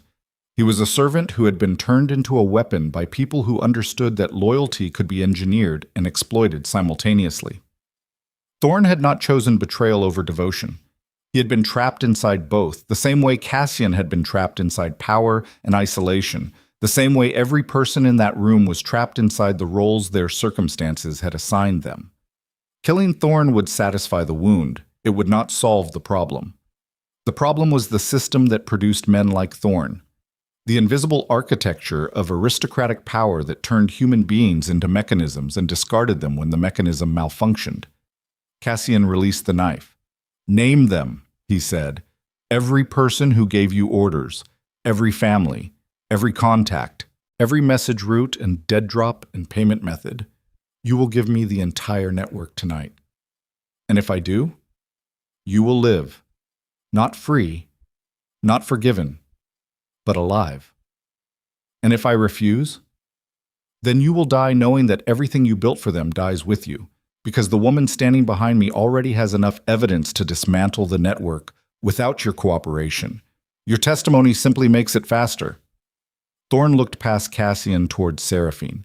She held his gaze without expression, without mercy, without the false comfort that weaker people offered to make cruelty feel civilized. She changed you, Thorn said quietly. No, Cassian said. She showed me what I could not see from inside my own fortress. Thorn closed his eyes. When he opened them, something had been decided behind them. The internal war that had sustained his double existence for over a decade ended not with an explosion, but with a quiet, exhausted surrender. There is a house in London, 14 Wren Court, the Coalition's operational center. Lord Ashford, the Marquess of Denton, and Sir Gerald Cross control the network through a private council that operates outside parliamentary oversight. They have 17 agents placed in noble households across England, 4 inside Crown advisory positions, and 2 within the military command structure at... The gunshot came from the musician's gallery. Thorn's body jerked. A red bloom appeared on his chest, slightly left of center, and his legs folded beneath him with the boneless precision of a structure losing its foundation. He hit the marble floor face first, and the sound his skull made against the stone was the kind of sound that followed people into their sleep for years afterward. Screams erupted. Nobles scattered. Guards surged toward the gallery where a 4th assassin, one that neither Seraphine's map nor Thorn's letters had accounted for, dropped a smoking pistol and disappeared through a service door that should have been sealed. Cassian dropped to one knee beside Thorn. Blood spread across the marble in a widening circle. Thorn's mouth moved. His eyes found Cassian's face with the desperate focus of a man trying to deliver something before the mechanism stopped running permanently. "The council," Thorn whispered. Blood bubbled at his lips. 14 Wren Court. But there is someone else. Above the council. Above all of them. Who? I never met them. Only correspondence. They sign with a single initial. Thorn's hand found Cassian's sleeve and gripped it with strength that should not have remained in a body losing blood at that rate. The letter M. Everything comes from M. Find M, and the network collapses. Fail, and they will... His grip released. His hand fell to the marble. His eyes remained open, fixed on the ceiling of the great hall where painted figures danced across the vaulted surface in frozen celebration of a world that had never existed outside imagination. Edmund Thorn died on the floor of Blackthorn Fortress, with the name of his master unfinished on his lips, and 11 years of contradictory loyalty bleeding out beneath the crimson banners of the house he had served and betrayed with equal dedication. Cassian remained on one knee for 4 seconds, long enough for the blood to reach his boots, long enough for every person in the room to witness the Duke of Blackthorn kneeling beside the body of the man who tried to kill him, his face carrying an expression that none of them had ever seen and none of them would ever forget. Then he stood. "Seal the fortress. Every gate, every passage, every servant exit. No one leaves until I have spoken to every person in this building." His voice carried the authority of a man accustomed to obedience, but something beneath it had changed. A frequency had shifted. The raw mechanical certainty that had defined Cassian Mordain since before he inherited his title was gone, replaced by something harder and more dangerous. Not the controlled brutality of a man who trusted his own power. The desperate, clear-eyed ferocity of a man who had just learned that his power was not enough. He turned to Seraphine. She stood exactly where she had been standing when the shot was fired. Black dress. Blackthorn crest at her throat. Blood splatter on the marble 2 feet from where her shoes met the floor. Her face carried no shock. No tears. Only the rigid, white-knuckled composure of a woman processing the fact that her meticulously constructed trap had caught 3 assassins, exposed a traitor, and still failed to account for the one variable that mattered most. Someone above the conspiracy had been watching their countermove and had sacrificed Thorn rather than allow him to complete his confession. They were not fighting a coalition of disgruntled nobles. They were fighting someone who treated coalitions and nobles and assassins and stewards as disposable components in a machine whose true architecture remained invisible. "We lost control," Seraphine said. "We never had it." Cassian's eyes moved across the room. Guards restraining the 3 captured assassins. Nobles huddled in clusters of terror and calculation. Servants frozen against the walls. Mrs. Blackwood standing at the base of the grand staircase with blood on her shoes and an expression that said she had seen worse and survived it. Thorn gave us a location, 14 Wren Court, 3 names, and an initial. The shooter escaped through a passage that was supposed to be sealed. That means someone else inside this fortress facilitated the 4th assassin. Someone we did not identify. Someone who is still here. The realization hit them simultaneously. The traitor was not Thorn alone. There was a second operative inside Blackthorn Fortress. Someone who had watched Seraphine discover Thorn, watched them prepare the countermeasure, watched the trap unfold at the ball, and had been positioned to eliminate Thorn the moment he began to talk. Someone patient enough to remain invisible through 6 weeks of Seraphine's investigation and systematic enough to execute a contingency assassination inside a room full of armed guards. Cassian looked at the blood on the marble floor, Thorn's blood, the blood of a man who had raised him, betrayed him, and died trying to give him the one piece of information that could end the war. And somewhere in this fortress, behind a face he saw every day, another version of that same contradiction was watching him right now, measuring his reaction, calculating his next move, feeding intelligence to an enemy identified only by a single letter. M. Everything Cassian had relied on his entire life, fear, control, the ability to predict and dominate every variable, had been systematically neutralized by an enemy who understood that those tools had limits and had built their entire operation inside those limits. The old Cassian, the duke who ruled through terror and trusted nothing except his own judgment, could not win this war. That version of himself had been mapped, studied, and outmaneuvered by people who knew exactly how he thought and exactly how he would respond. If he wanted to survive, he had to become someone else. Not weaker, not softer. Not the kind of changed man that stories invented to make audiences comfortable. He had to become the version of himself that could operate without certainty, act without total control, and trust someone else's judgment when his own had been proven insufficient. He had to become the version of Cassian Mordain that the enemy had never studied, because that version had never existed until the woman in the black dress walked into his fortress and showed him the walls he could not see from inside. Seraphine moved to his side. She did not touch him. She did not offer comfort. She stood beside him the way a second blade hangs at a soldier's belt. Ready, present, waiting. 14 Wren Court, she said. We go to London. They will expect that. Then we give them what they expect and use their expectation against them. He looked at her. The way you taught me. Seraphine held his gaze. Between them, Thorn's blood continued its slow migration across the marble, reaching the edge of the nearest table and beginning to drip onto the floor below with a rhythm that sounded like a clock counting down toward something that could not be stopped. When we walk out of this fortress, she said, we are not coming back as the same people who walked in. No, Cassian said. We are not. Outside, the wind shifted. Snow began falling over Blackthorn Vale for the first time that winter, white flakes descending through torchlight to settle on black stone, covering the fortress in a silence that felt less like peace and more like the held breath before a scream. They left Blackthorn Fortress before dawn on December 22nd with 6 men, 2 carriages, and enough weapons concealed beneath the floor panels to arm a small platoon.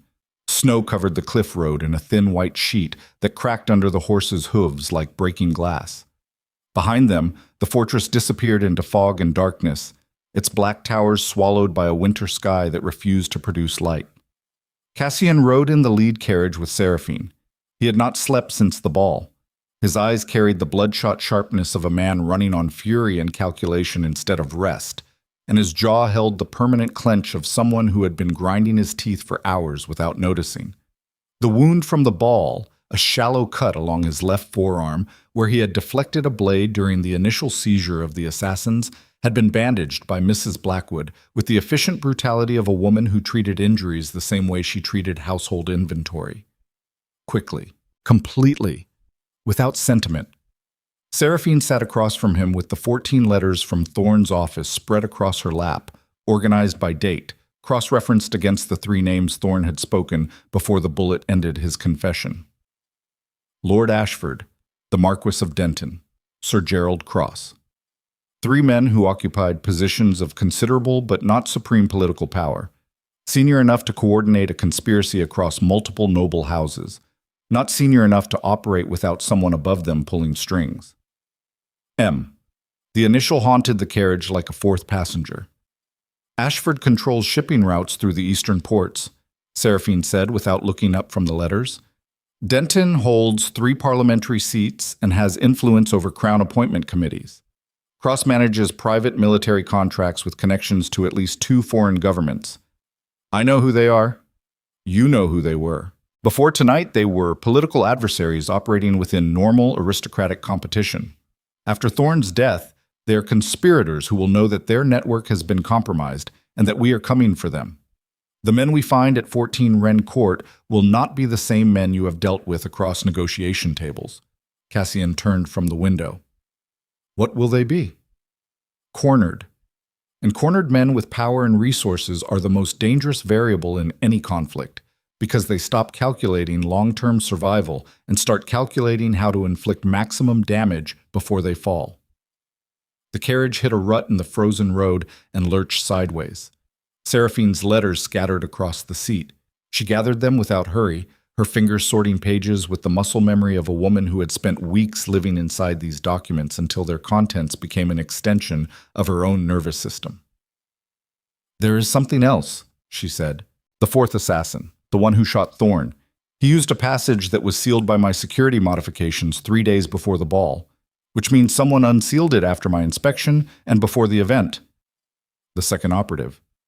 Still inside Blackthorn, still unknown, still reporting to whoever M is. She looked at him directly. We left the fortress with 6 men we trust, but we left everyone else behind with an enemy agent we cannot identify.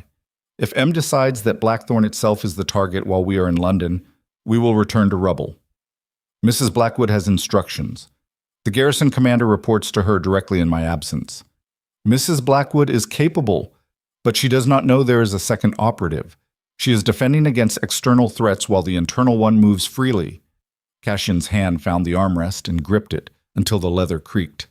The tendons in his forearm stood out beneath the bandage like cables under strain. He was doing what Seraphine had watched him do 100 times since she entered his life. Processing threat. Calculating response. Marshaling every resource of intellect and will toward the problem. But this time the calculation kept returning the same answer. Insufficient data. Unknown variables. No clean solution. If I send word back to Blackthorn, the courier could be intercepted. If you do not send word, Mrs. Blackwood operates blind. Then we move faster in London. We reach 14 Wren Court, dismantle the council, extract the identity of M, and return to Blackthorn before the second operative can act. That gives us 2 days, perhaps 3. Then we have 2 days. London materialized through snow and coal smoke on the morning of December 23rd. The city swallowed the carriages into its labyrinth of narrow streets and frozen mud, the noise hitting like a wall after days of rural silence. Hawkers shouted. Cartwheels ground against cobblestone. The river stank of industrial waste and low tide, and the air tasted of sulfur and wet ash. They established themselves in a rented house on Albion Street, a narrow brick building owned through an intermediary that Cassian's intelligence network maintained for operations requiring anonymity. The 6 soldiers secured the perimeter while Seraphine spread maps of central London across the dining table and located 14 Wren Court. The address sat in a quiet square near the Inns of Court, a legal district, the kind of neighborhood where private counsels and confidential transactions occurred behind respectable facades as a matter of routine. A house there would attract no attention. Visitors arriving at all hours would suggest nothing more unusual than lawyers working late on sensitive cases. I need to see the building before we act, Seraphine said. The layout, the entries, the staff. We cannot breach a location we have not surveyed. I will go. You will not. Your face is known to every political operative in London. The moment you appear near Wren Court, the council will scatter and we lose everything. Cassian's expression darkened. The specific frustration of a man accustomed to leading from the front being told that his presence was a liability rather than an asset. Then who goes? I do. Alone. A woman visiting the legal district attracts no suspicion. I survey the building, identify entry points, confirm occupancy, and return within 3 hours. Absolutely not. This is not a negotiation. You are correct. It is not. I am telling you that sending you alone into a location controlled by people who have already demonstrated their willingness to kill is not a tactical option I will authorize. Seraphine set down the map and faced him across the table. Morning light from the single window fell across the space between them, illuminating dust particles that hung in the air like suspended decisions. Cassian, the version of you that controls every variable and authorizes every action is the version they have studied, the version they have defeated. If you send soldiers to Wren Court, they will see the military approach they prepared for. If you go yourself, they will see the Duke they have been watching for a decade. But they have never seen me. They do not know what I look like, how I think, or what I am capable of. I am the one weapon in your arsenal that has not been catalogued by your enemies. He stood motionless for a long time, his hands flat on the table, his weight forward, the posture of a man leaning into a decision that every survival instinct he possessed was screaming at him to reject. 3 hours, he said. If you are not back in 3 hours, I am coming in with every man I have. Agreed. She left the Albion Street house at 11 o'clock, wearing a plain brown coat and a bonnet that obscured her face. She carried no documents, no weapons, nothing that could identify her connection to Blackthorn, if she were stopped and searched. The only item she concealed was a small folding knife strapped to the inside of her left boot, the same kitchen knife she had carried into Thorne's office weeks ago. A tool so small it was almost symbolic. But Seraphine had learned long before Blackthorn that the most effective weapons were the ones your enemies never thought to look for. Wren Court was a 10-minute walk through streets choked with foot traffic and horse-drawn commerce. She approached from the south, crossing the square diagonally to give herself a full view of the building's facade. Number 14 was a 3-story townhouse with a dark blue door and curtained windows. Clean steps. Polished brass. The unremarkable elegance of wealth that did not need to advertise itself. She walked past the building twice, noting the service entrance on the side street, the coal chute at the basement level, and the single guard positioned inside the front window on the ground floor, visible only as a shadow behind lace curtains but identifiable by the rigid posture and the angle of his head as he tracked movement on the street. On her third pass, the blue door opened. A man emerged, tall, silver-haired, dressed in a charcoal overcoat with a walking stick that he carried rather than leaned on. His face was angular and lean, the kind of face that looked carved from expensive material. He descended the steps with the unhurried confidence of a man who owned the ground beneath his feet and several miles surrounding it. Seraphine recognized him from the political dossiers Cassian kept in his study. Lord Ashford, first name on Thorne's list, controller of Eastern Port shipping routes, a man whose public reputation was built on philanthropic donations and parliamentary moderation, and whose private operations apparently included financing assassination conspiracies against territorial dukes.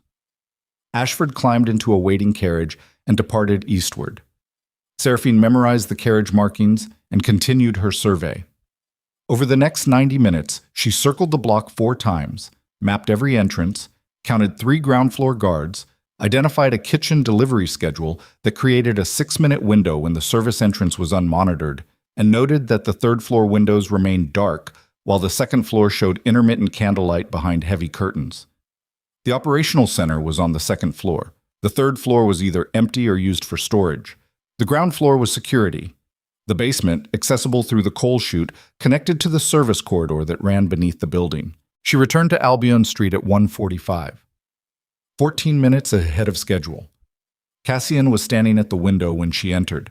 He turned with the controlled speed of a man who had spent the last 2 hours and 45 minutes converting anxiety into surveillance of the street below, and the relief on his face lasted exactly 1 second before discipline reassembled his expression into its default state of armored attention. "Ashford is in residence," Seraphine said. 3 guards. Second floor is the working space. Basement access through an exterior coal chute connects to internal service passages. Kitchen deliveries happen at 6 in the morning and create a gap in coverage at the side entrance. "We go tonight." "We go at 6 tomorrow morning, during the delivery window."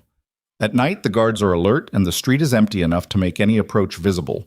At dawn, the delivery carts provide cover, and the guards are at the end of a long shift. Cassian absorbed the plan. She watched him process it, fight against it, and ultimately accept it, the sequence taking no more than 5 seconds, but visible in the micro-adjustments of his jaw, his shoulders, his breathing. 6 in the morning, 4 men through the basement. I take the front door with the remaining 2. "You take the front door?" "Ashford needs to see me. The council needs to understand that the Duke of Blackthorn came personally to their doorstep. That is not ego, that is strategy. Their entire operation was built on the assumption that I could be killed at a distance, managed through intermediaries, controlled through proxies.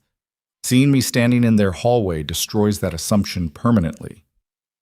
Seraphine studied his face. He was not wrong. The psychological impact of Cassian Mordain appearing inside the conspiracy's own headquarters would shatter the operational confidence of everyone present. These were men who plotted in whispers and killed through agents. Confronting the target face-to-face was outside every protocol they had built. If they have more than 3 guards, you could be walking into a firing line. "Then I will need someone to make sure the firing line does not exist by the time I reach the door." He held her gaze. "You take the basement team. Clear the ground floor from inside. I enter when the security is neutralized. That gives me less than 4 minutes from the coal chute to the front door. 3 minutes 40 seconds, based on the building dimensions you described. And if something goes wrong?" Then we die inside a townhouse in London instead of a fortress in the north. The geography changes. The stakes do not. December 24th arrived at 4 in the morning with freezing fog that turned London's streets into corridors of gray nothing. Seraphine dressed in dark wool. Trousers borrowed from one of the soldiers, cinched tight at the waist.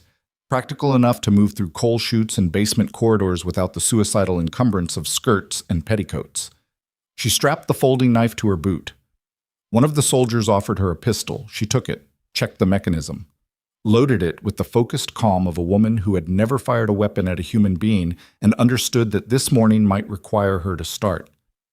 They moved through the fog in 2 groups. Seraphine led 4 soldiers south toward the side street. Cassian positioned himself and 2 men at the corner of Wren Court, 50 yards from the blue door, concealed behind a delivery wagon that arrived on schedule at 5:58. At 6:02, a kitchen cart pulled up to the side entrance. The delivery man unloaded crates of food and wine for 7 minutes. During those 7 minutes, the side entrance guard moved inside to help direct the delivery to the kitchen stores. Seraphine dropped through the coal chute at 6:04. The basement was dark, cold, and smelled of damp stone and old coal dust. She landed on a pile of loose fuel and moved immediately to the service corridor that ran beneath the building's central hallway. The 4 soldiers followed in silence, their boots wrapped in cloth to muffle sound against the stone floor. The service corridor connected to a staircase that emerged behind the ground floor kitchen.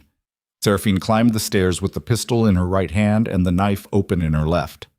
The kitchen was occupied by a cook and 2 servants who froze when 4 armed soldiers appeared from the basement passage. 1 soldier secured the kitchen. 3 continued with Seraphine into the ground floor hallway. 2 guards, standing at the front entrance, armed with pistols holstered at their waists. They heard the kitchen commotion and turned. Seraphine's soldiers moved with the disciplined efficiency of men trained for close-quarters operations. The first guard was disarmed and pinned against the wall before his hand reached his weapon. The second drew his pistol and fired a single shot that punched through the hallway ceiling and showered plaster across the floor. Then the front door exploded inward. Cassian came through the doorway like something the fog had produced and released into the building. He crossed the threshold in 2 strides, grabbed the second guard by the throat, drove him backward into the staircase banister, and held him there with one hand while the other stripped the pistol from his grip and threw it across the hallway. "Where's the council?" His voice was barely above a whisper, and it carried more violence than the gunshot that was still echoing through the building. The guard choked. His feet scraped the floor. His hands clawed at Cassian's wrist without finding purchase. "Second floor," the guard managed. "Meeting room, north side." Cassian dropped him. The guard crumpled. 2 soldiers bound his wrists and ankles in under 10 seconds. The staircase to the second floor was narrow and carpeted. Cassian took it first. Seraphine followed. Behind them, the remaining soldiers secured the ground floor and blocked every exit. The second floor landing opened onto a hallway with 3 doors. The first 2 were open. Empty rooms, writing desks, and document cabinets. The third door was closed. Cassian did not knock. He kicked the door off its hinges. Inside, a room lit by a chandelier and 2 wall-mounted gas lamps. A long mahogany table surrounded by 8 chairs. Maps spread across the surface. Documents stacked in organized piles. Wine glasses half empty. The smell of cigar smoke and cold sweat. 3 men, seated. Lord Ashford at the head. The Marquis of Denton on his right, a heavy man with a red face and the nervous energy of someone who had been drinking since before dawn. Sir Gerald Cross on the left, compact and gray-eyed, with the stillness of a man who had already calculated every exit and found none available. And 1 woman. Standing at the window with her back to the room, tall, dark-haired, dressed in a wine-colored gown that looked wrong against the utilitarian backdrop of a conspiracy headquarters. She turned when the door burst open, and her face caught the chandelier light with an expression that Seraphine could not immediately categorize because it contained too many contradictions operating simultaneously. Surprise? Recognition? And something that looked almost like satisfaction. Cassian stopped moving. His body locked. Every muscle froze. His breathing, which had been elevated from exertion and combat, ceased entirely for 3 full seconds. "No," he said. The woman at the window was Lady Margaret Mordain, his mother. She was supposed to be dead. She had been declared dead when Cassian was 14. Consumption, the physicians said, buried in the family plot on the eastern ridge of Blackthorn Vale. Cassian had stood beside her grave every year on the anniversary for 17 years, and the headstone bore her name and dates in letters he had memorized the way children memorize the geometry of their own hands. And she was standing in a conspiracy headquarters in London, alive, watching her son break down the door of the room where his assassination had been planned. M. The letter that signed every order, the authority above the council, the architect of the network that had placed agents in noble households across England and turned Cassian's own steward into a weapon aimed at his heart. His mother. "Hello, Cassian," Margaret said.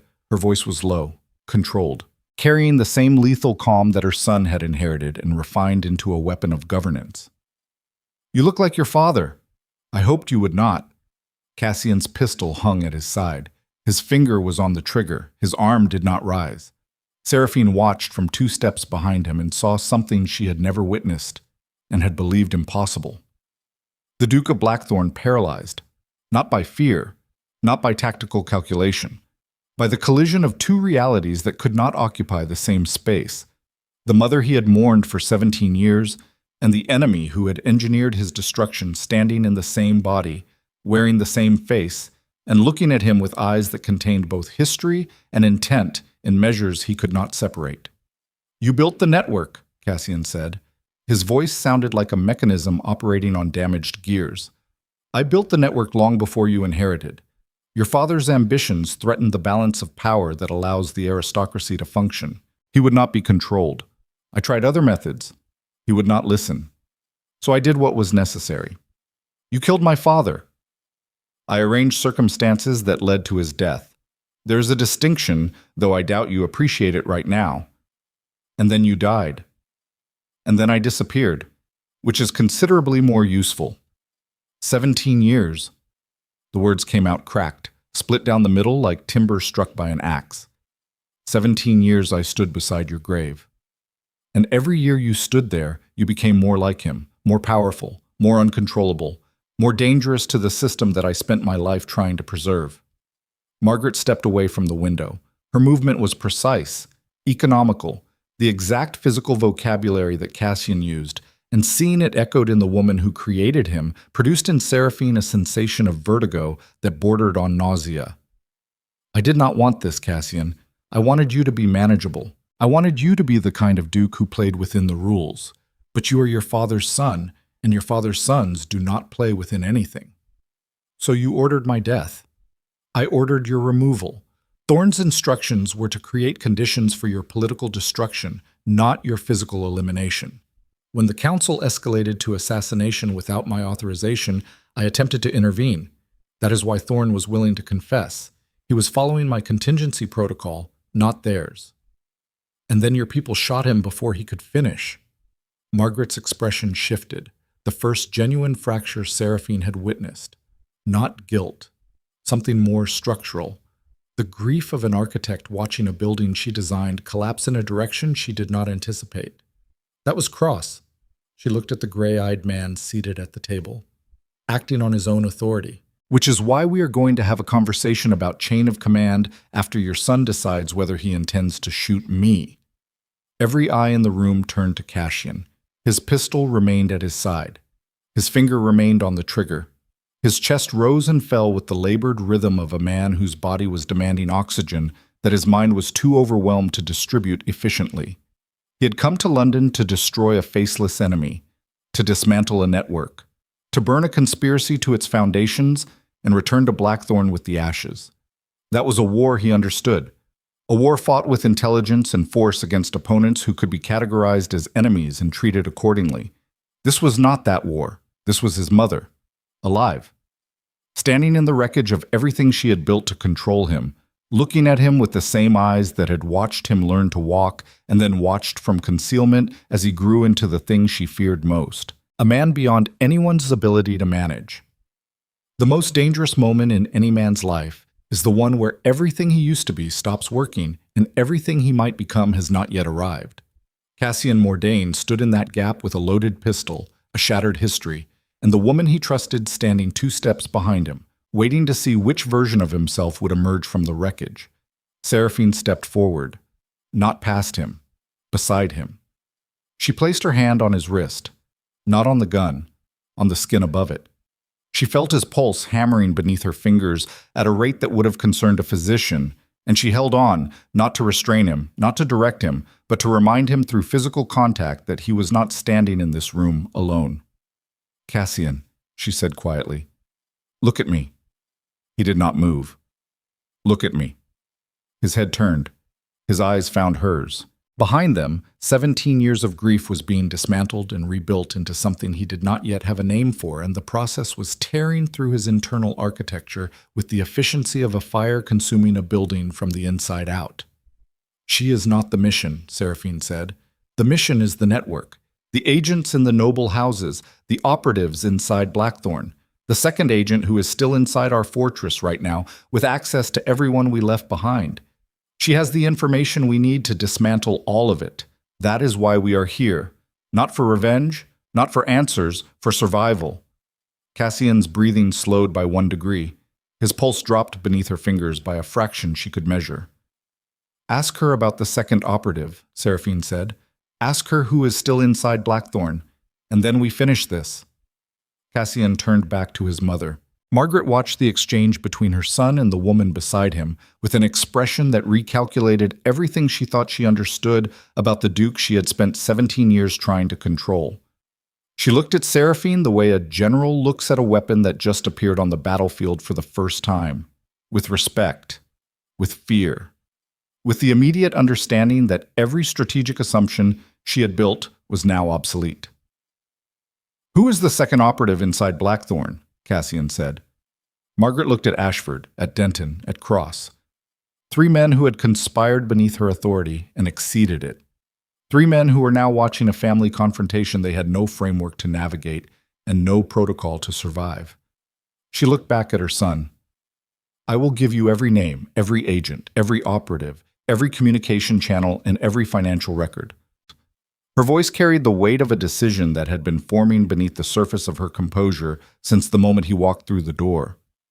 "But not here, not in front of them, and not without a guarantee. You are not in a position to negotiate. I am in exactly that position, because the second operative inside Blackthorn has orders that activate if I do not send a coded message within—" She glanced at the clock on the mantelpiece. 41 minutes. The room went silent. "If that message does not arrive," Margaret continued, "the operative will execute a contingency that makes the assassination attempt at the ball look like a parlor game. The fortress powder magazine, 300 barrels, enough to collapse the East Tower and kill every person sleeping in the wing above it. Mrs. Blackwood. The servants. The garrison soldiers quartered in the East Wing barracks. Dozens of lives suspended on a 41-minute fuse controlled by a woman who had faked her own death and spent 17 years orchestrating her son's downfall from the shadows."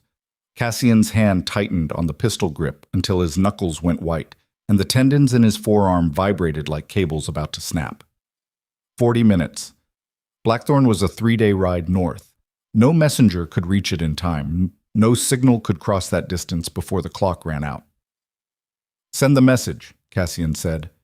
"The guarantee first." "What guarantee?" Margaret looked at him with an expression that Seraphine recognized because she had seen it once before, on Cassian's face, in the armory the night before the ball. The look of a person standing at the edge of something irreversible and knowing they were about to step over. "Let me walk out of this building, tonight, alone, and you will never see me again." 39 minutes. The clock on the mantelpiece ticked. Cassian looked at Seraphine. Seraphine looked at the clock. And outside, the London fog pressed against the windows of 14 Wren Court like something alive, waiting to swallow whatever decision emerged from the room where a son held a gun and a mother held a fuse, and 300 barrels of powder sat beneath a fortress full of sleeping people who did not know that their survival depended on what happened in the next 38 minutes. 38 minutes. Cassian's pulse beat against Seraphine's fingers like a trapped animal slamming itself against the walls of its cage. She could feel the calculation happening beneath his skin, the entire machinery of his intellect grinding against a problem that had no clean solution, no tactical advantage, no angle of approach that did not require him to surrender something fundamental about who he was. His mother, alive, architect of his father's death, commander of the network that turned his steward into a traitor and placed assassins inside his home, standing 12 feet away asking for freedom in exchange for the lives of everyone sleeping inside Blackthorn Fortress. 37 minutes. Send the message first, Cassian said. Then we discuss terms. You know better than that. Margaret's voice carried the same structural certainty that Cassian used to dismantle political opponents. The same architecture, the same material, built by the same bloodline and refined across decades of operating in shadows that her son had not known existed. The message is the only leverage I possess. The moment I send it, you have no reason to honor any agreement. And if I give you my word, your word. Margaret's mouth moved into something that was not a smile. It was the expression of a woman measuring the distance between what her son believed about himself and what she knew about the family he came from. Your father gave me his word once, that he would stop, that the expansion would end, that Blackthorn would remain within its traditional boundaries and stop consuming every noble house within reach. He lied because lying was easier than changing, and I learned that night that the word of a Mordain is worth exactly as much as the consequence attached to breaking it. I am not my father. You are everything your father was, amplified by the suffering I inflicted on you by disappearing. I know that. I calculated for that. What I did not calculate for is her. Margaret's gaze shifted to Seraphine. You brought something into his life that I could not account for because it does not exist in the Mordain bloodline. The willingness to share power, to trust someone else's judgment, to let another person carry the weight. She paused. That changes the mathematics. Then trust the changed mathematics, Seraphine said. She stepped forward, placing herself between Cassian and his mother, occupying the space where the negotiation was actually happening. Send the message. I will personally guarantee your safe passage from this building. You, Margaret studied her. You guarantee it, not him. He will honor my guarantee because dishonoring it would mean becoming the man you built your entire operation to destroy. And he knows that. Seraphine did not look back at Cassian. She did not need to. She could feel his attention on her shoulders like the weight of a hand, and she trusted with the same certainty that had carried her through 6 weeks inside Blackthorn Fortress that he would follow where she led. Send the message, walk out the door, disappear, and know that if you ever surface again, if any agent or operative or proxy acting on your behalf makes contact with any member of any noble house in England, I will find you, not him, me, and I will not offer terms. Margaret held Seraphine's gaze for a long time. The clock on the mantelpiece consumed another 30 seconds. 34 minutes remaining. Somewhere in the frozen north, 300 barrels of powder sat beneath a tower full of sleeping people, and the fuse was a message that existed only in the mind of a woman who had spent 17 years proving that she was willing to sacrifice anything to maintain control. There is a writing desk in the corner, Margaret said. The coded message requires specific phrasing. It will take me 2 minutes to compose. Compose it. Margaret crossed the room. She sat at the writing desk, pulled a sheet of paper from the drawer, dipped a pen in ink, and wrote with the controlled speed of a woman who had rehearsed this contingency long before it became necessary. Her hand did not shake. Her posture did not waver. She wrote the way Cassian conducted business, with absolute precision and the total absence of visible emotion. She folded the paper, sealed it with wax from the desk candle, and handed it to Seraphine. The message goes to a postal relay on Fleet Street, Box 17. The operative checks it every 4 hours. The next check is in. She glanced at the clock. 26 minutes. If the message is in the box before then, the contingency cancels. Seraphine took the letter. She turned to the nearest soldier. Fleet Street, postal relay, Box 17. You have 20 minutes. Run. The soldier took the letter and disappeared down the staircase. His boots struck the steps with a speed that shook plaster from the ceiling, and then the front door slammed and he was gone into the London fog. Seraphine turned back to Margaret. The second operative, The one inside Blackthorn. Give us the name. Captain James Harwick, Deputy Garrison Commander. He has served Blackthorn for 3 years. His recruitment was arranged before his appointment. Cassian made a sound. Not a word. A noise that came from somewhere below his throat, pushed upward through a chest that had absorbed too many impacts in too short a time. Harwick. A man he had promoted personally. A man he had trusted with the physical security of the fortress. A man who ate at his table, received his orders, and slept inside walls that Cassian believed were impenetrable. Another face. Another mask. Another bridge rigged with explosives while appearing structurally sound. The full network, Seraphine said. Every agent, every operative, every communication channel. In the cabinet behind you, third drawer, a leather portfolio containing the complete organizational chart, agent identities, financial routing, and communication protocols for every operative I placed in England over the past 15 years. Margaret stood from the writing desk. I maintained the records because eventually someone would need to dismantle what I built, and dismantling requires a blueprint. Seraphine found the cabinet, opened the third drawer, and removed a leather portfolio thick enough to contain the infrastructure of a small government. She did not open it. She handed it to the second soldier with instructions to secure it at the Albion Street house. Then she looked at Cassian. He had not moved. His pistol still hung at his side. His eyes had not left his mother's face since she sat down to write the coded message, and the expression he wore was one that Seraphine would remember for the rest of her life. Not rage, not grief, not the cold, tactical composure that had defined him since the night he walked into the Vale ballroom and changed the course of her existence. What she saw on Cassian Mordain's face was the expression of a man watching the last wall of his old self come down. The wall that said, trust no one. The wall that said, power is the only shield. The wall that said, the world is a machine that can be controlled if you are willing to be more ruthless than everything around you. All of it crumbling. Not because his enemies had broken through, but because the truth standing in front of him, alive, breathing, wearing his mother's face, proved that the walls had never protected him at all. They had only hidden the damage. Why? He said. The word came out stripped of everything. No authority. No control. No tactical framework. Just the raw, unarmored question of a son looking at his mother and asking the only thing that mattered.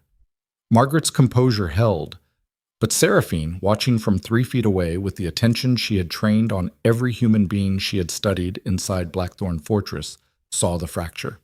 It started at the corners of Margaret's eyes, traveled along the muscles of her jaw, and settled in her hands, which gripped each other at her waist with a pressure that turned her knuckles the color of old bone. Because your father was going to destroy everything, Margaret said. Not just the neighboring houses, not just the political balance. Everything. He had plans that would have turned Blackthorn into a separate sovereign territory, an empire within England. The crown would have responded with military force. Thousands would have died. The entire north would have burned. Her voice thinned. The structural certainty wavered for the first time, and what showed through the cracks was not the architect of a conspiracy. It was a woman who had made a decision decades ago and had been living inside its consequences ever since. I tried to stop him through persuasion, through argument, through every tool a wife possesses when her husband's ambitions threaten to consume the world around them. Nothing worked. He could not hear reason because reason was smaller than his vision, so I became the thing that was large enough to stop him. And me? Was I part of his vision or part of your countermeasure? You were the variable I could not resolve. You were his son, his blood, his continuation, and you were mine. I watched you grow, and I saw both of us in you. His ambition and my strategic patience, his willingness to dominate and my willingness to sacrifice. I could not predict which inheritance would win.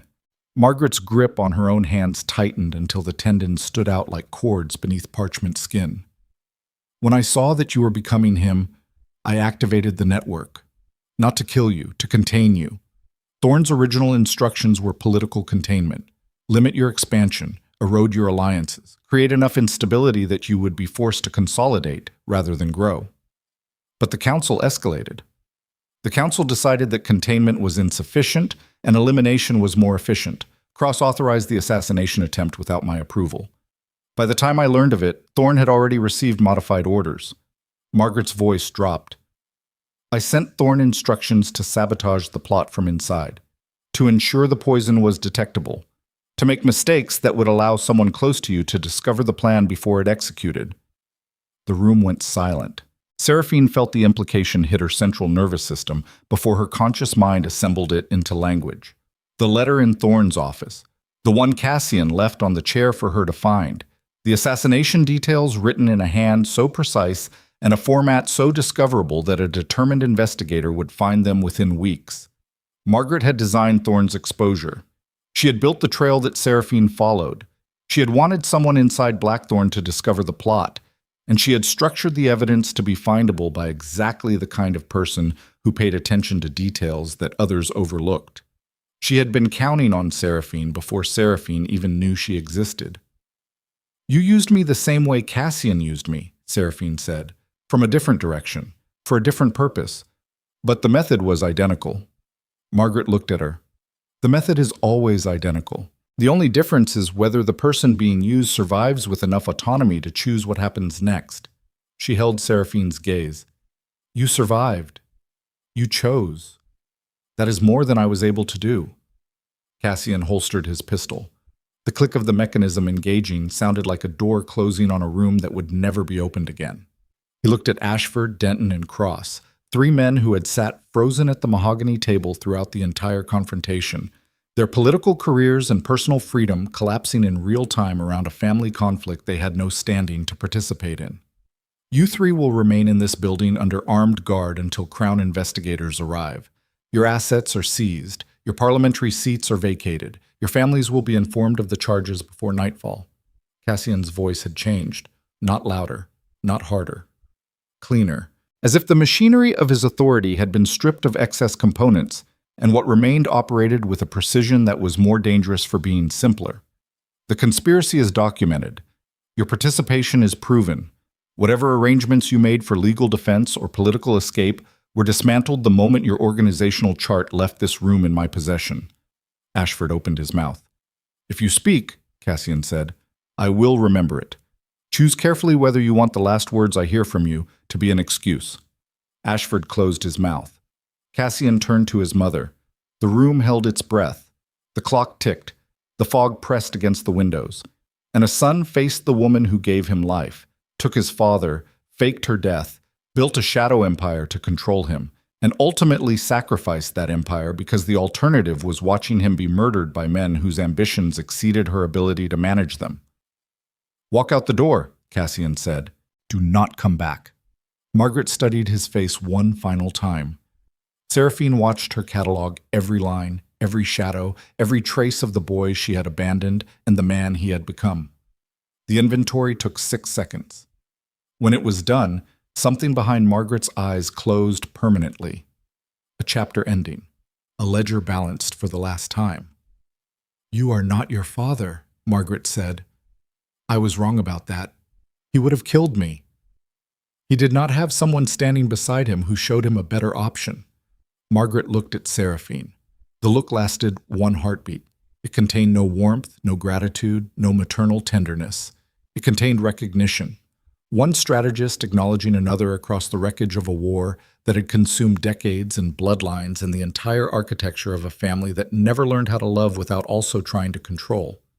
She walked out of the room. Her footsteps descended the staircase.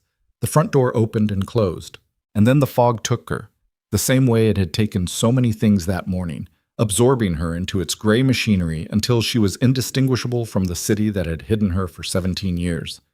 Cassian stood motionless in the center of the room for a long time after the door closed. Seraphine did not approach him. She did not speak. She understood that what was happening inside him required space the way a fire requires oxygen, and crowding it would suffocate the very process that needed to complete itself. He was letting go. Not of anger, not of grief. Those would remain permanent residents of his internal landscape, fixtures he would learn to live around the way a city learns to live around a river that floods unpredictably. He was letting go of the belief that had governed every breath he had taken since he was 14 years old and stood beside a grave that held nothing but stones and deception. The belief that he was alone, that isolation was the price of power, that trust was a weapon he could never afford to surrender because the last person he trusted had been lowered into the ground and covered with dirt and flowers while standing alive in a room somewhere, signing orders that would shape the next 2 decades of his existence. That belief died in a townhouse on Wren Court on December 24th, 1819, and what replaced it was not softness, not vulnerability, not the comfortable emotional transformation that stories manufactured to make audiences feel safe. What replaced it was something harder and more durable. The understanding that survival without connection was not survival at all. It was a slower form of the same destruction his mother had been engineering. A man alone inside his fortress, growing more powerful and more hollow, until eventually the fortress and the man became the same thing. Stone, cold, impervious, empty. He turned to Seraphine. "We need to get word to Blackthorn about Harwick. The coded message should have reached the relay by now. The contingency is cancelled. We send a rider north today with Harwick's name and instructions for Mrs. Blackwood to detain him." "And the network?" "The portfolio contains everything. Names, locations, financial routes. We hand it to Crown investigators with enough evidence to prosecute every agent Margaret placed in noble households across England. The dismantling takes months, but the architecture is exposed. It cannot function once its structure is known." Cassian nodded. He looked around the room at the maps, the documents, the wine glasses, the residue of a conspiracy that had taken decades to build and hours to destroy. Then he looked at the empty chair where his mother had been sitting and the writing desk where she had composed the message that saved Blackthorn Fortress. "She could have let them blow the powder magazine," he said. "She could have. She chose to save the fortress and everyone in it. She chose to save what you built. Which means that somewhere inside the woman who engineered your father's death and spent 17 years trying to control you, there existed a version of her that recognized what you became was worth preserving." Seraphine paused. "That does not make what she did forgivable, but it makes it comprehensible. And comprehension is something you can live with." "Is it?" "It has to be, because the alternative is spending the rest of your life trying to destroy a woman who is already gone. And that is a war that would consume you more completely than anything she ever planned." Cassian looked at her. The chandelier light had shifted as morning advanced, and the room was brighter now, the fog outside thinning as London's winter sun fought through the coal smoke and cloud cover. In the changed light, Seraphine could see the exhaustion in his face clearly. Not just the sleepless nights of the past week, the accumulated weariness of 31 years spent carrying a weight that was never meant for one person, held aloft by will and fury and the absolute refusal to admit that he was breaking under it. "When I was 14, he said, "I stood at her grave and I made a decision. I decided that I would never need anyone the way I needed her, that I would build myself into something so complete, so self-contained, that no absence could ever damage me again." He exhaled slowly. The breath came from somewhere deep, pushed upward through layers of armor that were coming off for the first time. Not because he chose to remove them, because they no longer fit. "That decision made me the Duke of Blackthorn. It made me powerful. It made me feared. And it almost killed me, because the thing I built to protect myself was the exact thing my enemies used to predict and manipulate me. And now? Now I am standing in a room where my mother just walked out alive because I let her go. Because you told me there was a better option than the one my instincts demanded, and for the first time in my life, I do not know what the next version of myself looks like." "Good," Seraphine said. "The versions you planned never worked. Try the one you cannot predict." Something moved across Cassian's face. Not a smile. Cassian Mordain did not smile the way other people smiled, but the muscles around his eyes shifted and the permanent tension along his jaw released by a fraction, and the architecture of his expression rearranged itself into something that Seraphine had never seen on his face before. Not control, not calculation. Rest. The specific exhausted peace of a man who had finally set down something he had been carrying so long that his skeleton had deformed around it. They left 14 Wren Court as London woke around them. Fog burned off the rooftops. Church bells rang across the city in cascading waves of bronze sound. Carriages filled the streets. Commerce resumed its eternal machinery. The world continued the way it always continued, indifferent to the empires that rose and fell within its borders, concerned only with the next transaction, the next meal, the next small act of survival that ordinary people performed without recognizing it as the same fundamental struggle that drove dukes and conspirators and shadow architects to destroy each other. The ride back to Blackthorn took 3 days. They traveled slowly. No urgency now. The coded message had been delivered. A rider carrying Harwick's name had departed London 2 hours after the confrontation at Wren Court. The portfolio was secured with Crown investigators who would spend the next year unraveling a network that had taken Margaret Mordain 15 years to construct. The council members sat under armed guard, awaiting charges that would end their political existences and likely their freedom. The war was over. What remained was the harder work. The work that no amount of military force or political strategy could accomplish. The rebuilding of a man from the inside out. Cassian and Seraphine talked during the journey. Not constantly, not in the urgent, information-dense exchanges that had characterized their communication inside the fortress. Slowly, with pauses that lasted miles, with silences that were not loaded but restful, the shared quiet of two people who had been through a storm and were learning to breathe in the calm that followed.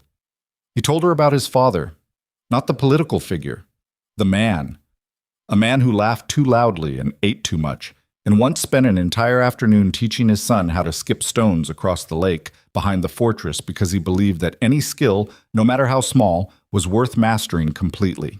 A man whose ambitions grew faster than his judgment, and whose love for his son was genuine and insufficient, and ultimately the reason his wife decided he had to be stopped. Seraphine told him about her own father, the Marquis, who gambled away a fortune and sold his daughter's engagement to cover debts he was too ashamed to acknowledge. A man who loved her in the distant, performative way that aristocratic fathers love daughters, with pride in her beauty and indifference to her intelligence, never once suspecting that the quiet girl who obeyed without protest was the most dangerous person in his household. They arrived at Blackthorn Fortress on December 27th, under a sky so clear that the stars seemed close enough to cut skin. The fortress gates opened. Torches burned along the walls. Mrs. Blackwood stood in the courtyard with a face that said everything important without speaking. Harwick was in custody. The east wing was secure. The household had survived. Cassian dismounted and stood in the courtyard looking up at the fortress he had inherited, defended, nearly lost, and now had to learn to inhabit as a different man. The black stone towers rose against the starfield like monuments to every version of himself that had lived and died within their walls. The boy who lost his mother. The young duke who built an empire on fear. The man who discovered that the empire was a cage and the fear was a mirror reflecting his own isolation back at him until he mistook it for strength. All of those versions had served their purpose. All of them had kept him alive long enough to reach this moment, and all of them were finished now. Seraphine stepped beside him in the courtyard. "It looks different," she said. "It is the same fortress." "No. It is the same stone. The fortress is whoever stands inside it." She looked at him. "And that person changed." Cassian turned to face her. The torchlight caught the scar along his jaw, the shadows beneath his eyes, the lines that 31 years of survival had carved into a face that had forgotten how to exist without armor. He reached out and took her hand. Not with the commanding certainty of the night he extended his hand in the Vale ballroom. Not with possession or authority or the calculated deployment of physical contact as a statement of territory. He took her hand the way a man takes the hand of the person who saved him. Gently, deliberately, with the full understanding that the gesture was an admission of need, and that admitting need was the bravest thing he had ever done in a life defined by acts of courage that the world mistook for cruelty. "I spent my entire life making sure no one could reach me," he said. "And then you walked into my fortress and reached me anyway. Not by force, not by strategy, by refusing to be afraid of what you found. What I found was a man who was more afraid of being known than being killed. Yes. And now? Now I am known, and the world did not end." He looked down at their joined hands. "I do not know how to do this, Seraphine. I do not know how to lead without controlling. I do not know how to trust without verifying. I do not know how to be the man standing in this courtyard instead of the one who walked into your father's ballroom and treated you like a piece on a board. You learn, the same way you learned everything else, by doing it badly at first and refusing to stop. That sounds like a miserable process. It is, but you will not be doing it alone, and that is the part you have never tried. Cassian held her gaze. The stars burned above them. The sea crashed against the cliffs below. The fortress stood around them, ancient and enduring and full of rooms that would need to be reopened and corridors that would need to be walked by a man who was learning that strength was not the absence of vulnerability, but the willingness to survive it. He placed the Blackthorn signet ring on her hand, not with the theatrical authority of a duke claiming a duchess before a court of terrified nobles. Quietly, in a frozen courtyard, with no witnesses except Mrs. Blackwood standing at the door and the stars overhead, and the ghosts of every Mordain who had ever stood in this same spot and made decisions that shaped the world around them. Not because you belong to me, he said, because I belong to the version of myself that you made possible, and that version does not exist without you beside it. Seraphine looked at the ring on her hand, heavy, cold, carrying the weight of generations and the specific, irreversible significance of a man who had never given anything away in his entire life, choosing to give the most important thing he possessed. Then we rebuild this place, she said, not as a fortress, not as a prison, as something that has never existed inside these walls before. What? A home. The word landed in the courtyard and stayed there, settling into the black stone and the frozen air and the space between two people who had found each other inside a war and decided that what they built from the wreckage would be stronger than what the war destroyed. In the months that followed, Blackthorn Vale transformed, not in the dramatic, sweeping manner that stories typically described, in the slow, difficult, unglamorous work of a man dismantling his own operating system and rebuilding it while still running. Cassian released the emergency military authority he had imposed after the ball. He restored a state governance to the noble families that had not participated in the conspiracy. He opened Blackthorn's borders to trade that had been restricted for years under his isolationist security policies. The court resisted. Old habits, old fears. Advisors who had spent years learning to navigate a system built on terror struggled to adapt when the terror evaporated, and what replaced it was something more demanding: accountability without punishment, authority without domination, expectation without threat. Seraphine managed the transition with the same systematic intelligence she had applied to dismantling the conspiracy. She restructured household operations. She replaced Thorne's position with a rotating council of 3 administrators who checked each other's work, ensuring that no single person ever again accumulated enough access to threaten the fortress from inside. She established communication channels with neighboring estates that did not route through military command, building the first civilian diplomatic network Blackthorn had possessed in generations. The kingdom watched, some with suspicion, some with grudging respect, some with the bewildered confusion of people witnessing something they had no framework to understand. A duke who chose partnership over dominance, a duchess who matched him in intellect and exceeded him in patience, an alliance built not on the aristocratic traditions of arrangement and obligation, but on the specific, hard-won trust of 2 people who had seen each other at their worst and decided that their worst was worth surviving. On a spring evening, 5 months after the confrontation at Wren Court, Cassian stood on the fortress ramparts at the same spot where Seraphine had once watched him stare north with the face of a man who had forgotten what peace felt like. The wind was warm. The sea below had shifted from winter black to a deep, restless blue. The cliffs caught the last hour of sunlight and turned the stone from black to amber. Seraphine found him there. She stood beside him without speaking. They watched the sun descend toward the ocean in a silence that was no longer loaded or strategic or weighted with unspoken negotiation. Just 2 people sharing a view that belonged to both of them now. I stood here every morning for years, Cassian said, looking north, watching for threats, calculating which direction the next attack would come from. And now? Now I am looking at the same view, and I cannot find a threat in it.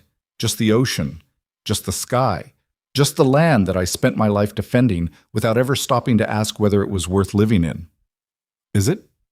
Cassian looked at her. The amber light caught the angles of his face, and for the first time since Seraphine had known him, the architecture looked like it belonged to a living man rather than a monument. Warm, present, bearing the scars of everything that had shaped it without being defined by them. "It is now," he said. Below them, the fortress stood, not as a symbol of fear, not as a cage disguised as power, as a structure that had absorbed centuries of human ambition and cruelty and survival and had finally found inhabitants who understood that the strongest walls were not the ones that kept the world out, but the ones that gave the people inside them a reason to stay. The Duke of Blackthorn and the woman who changed him watched the sun set over an empire rebuilt from wreckage, and the silence between them was the most honest thing either of them had ever shared. Not a silence of fear, not a silence of strategy. The silence of two people who had nothing left to prove and nothing left to hide, standing together on the edge of a cliff above an ocean that did not care about their power or their pain or the extraordinary, brutal, improbable path that brought them to this single, ordinary, irreplaceable moment of peace.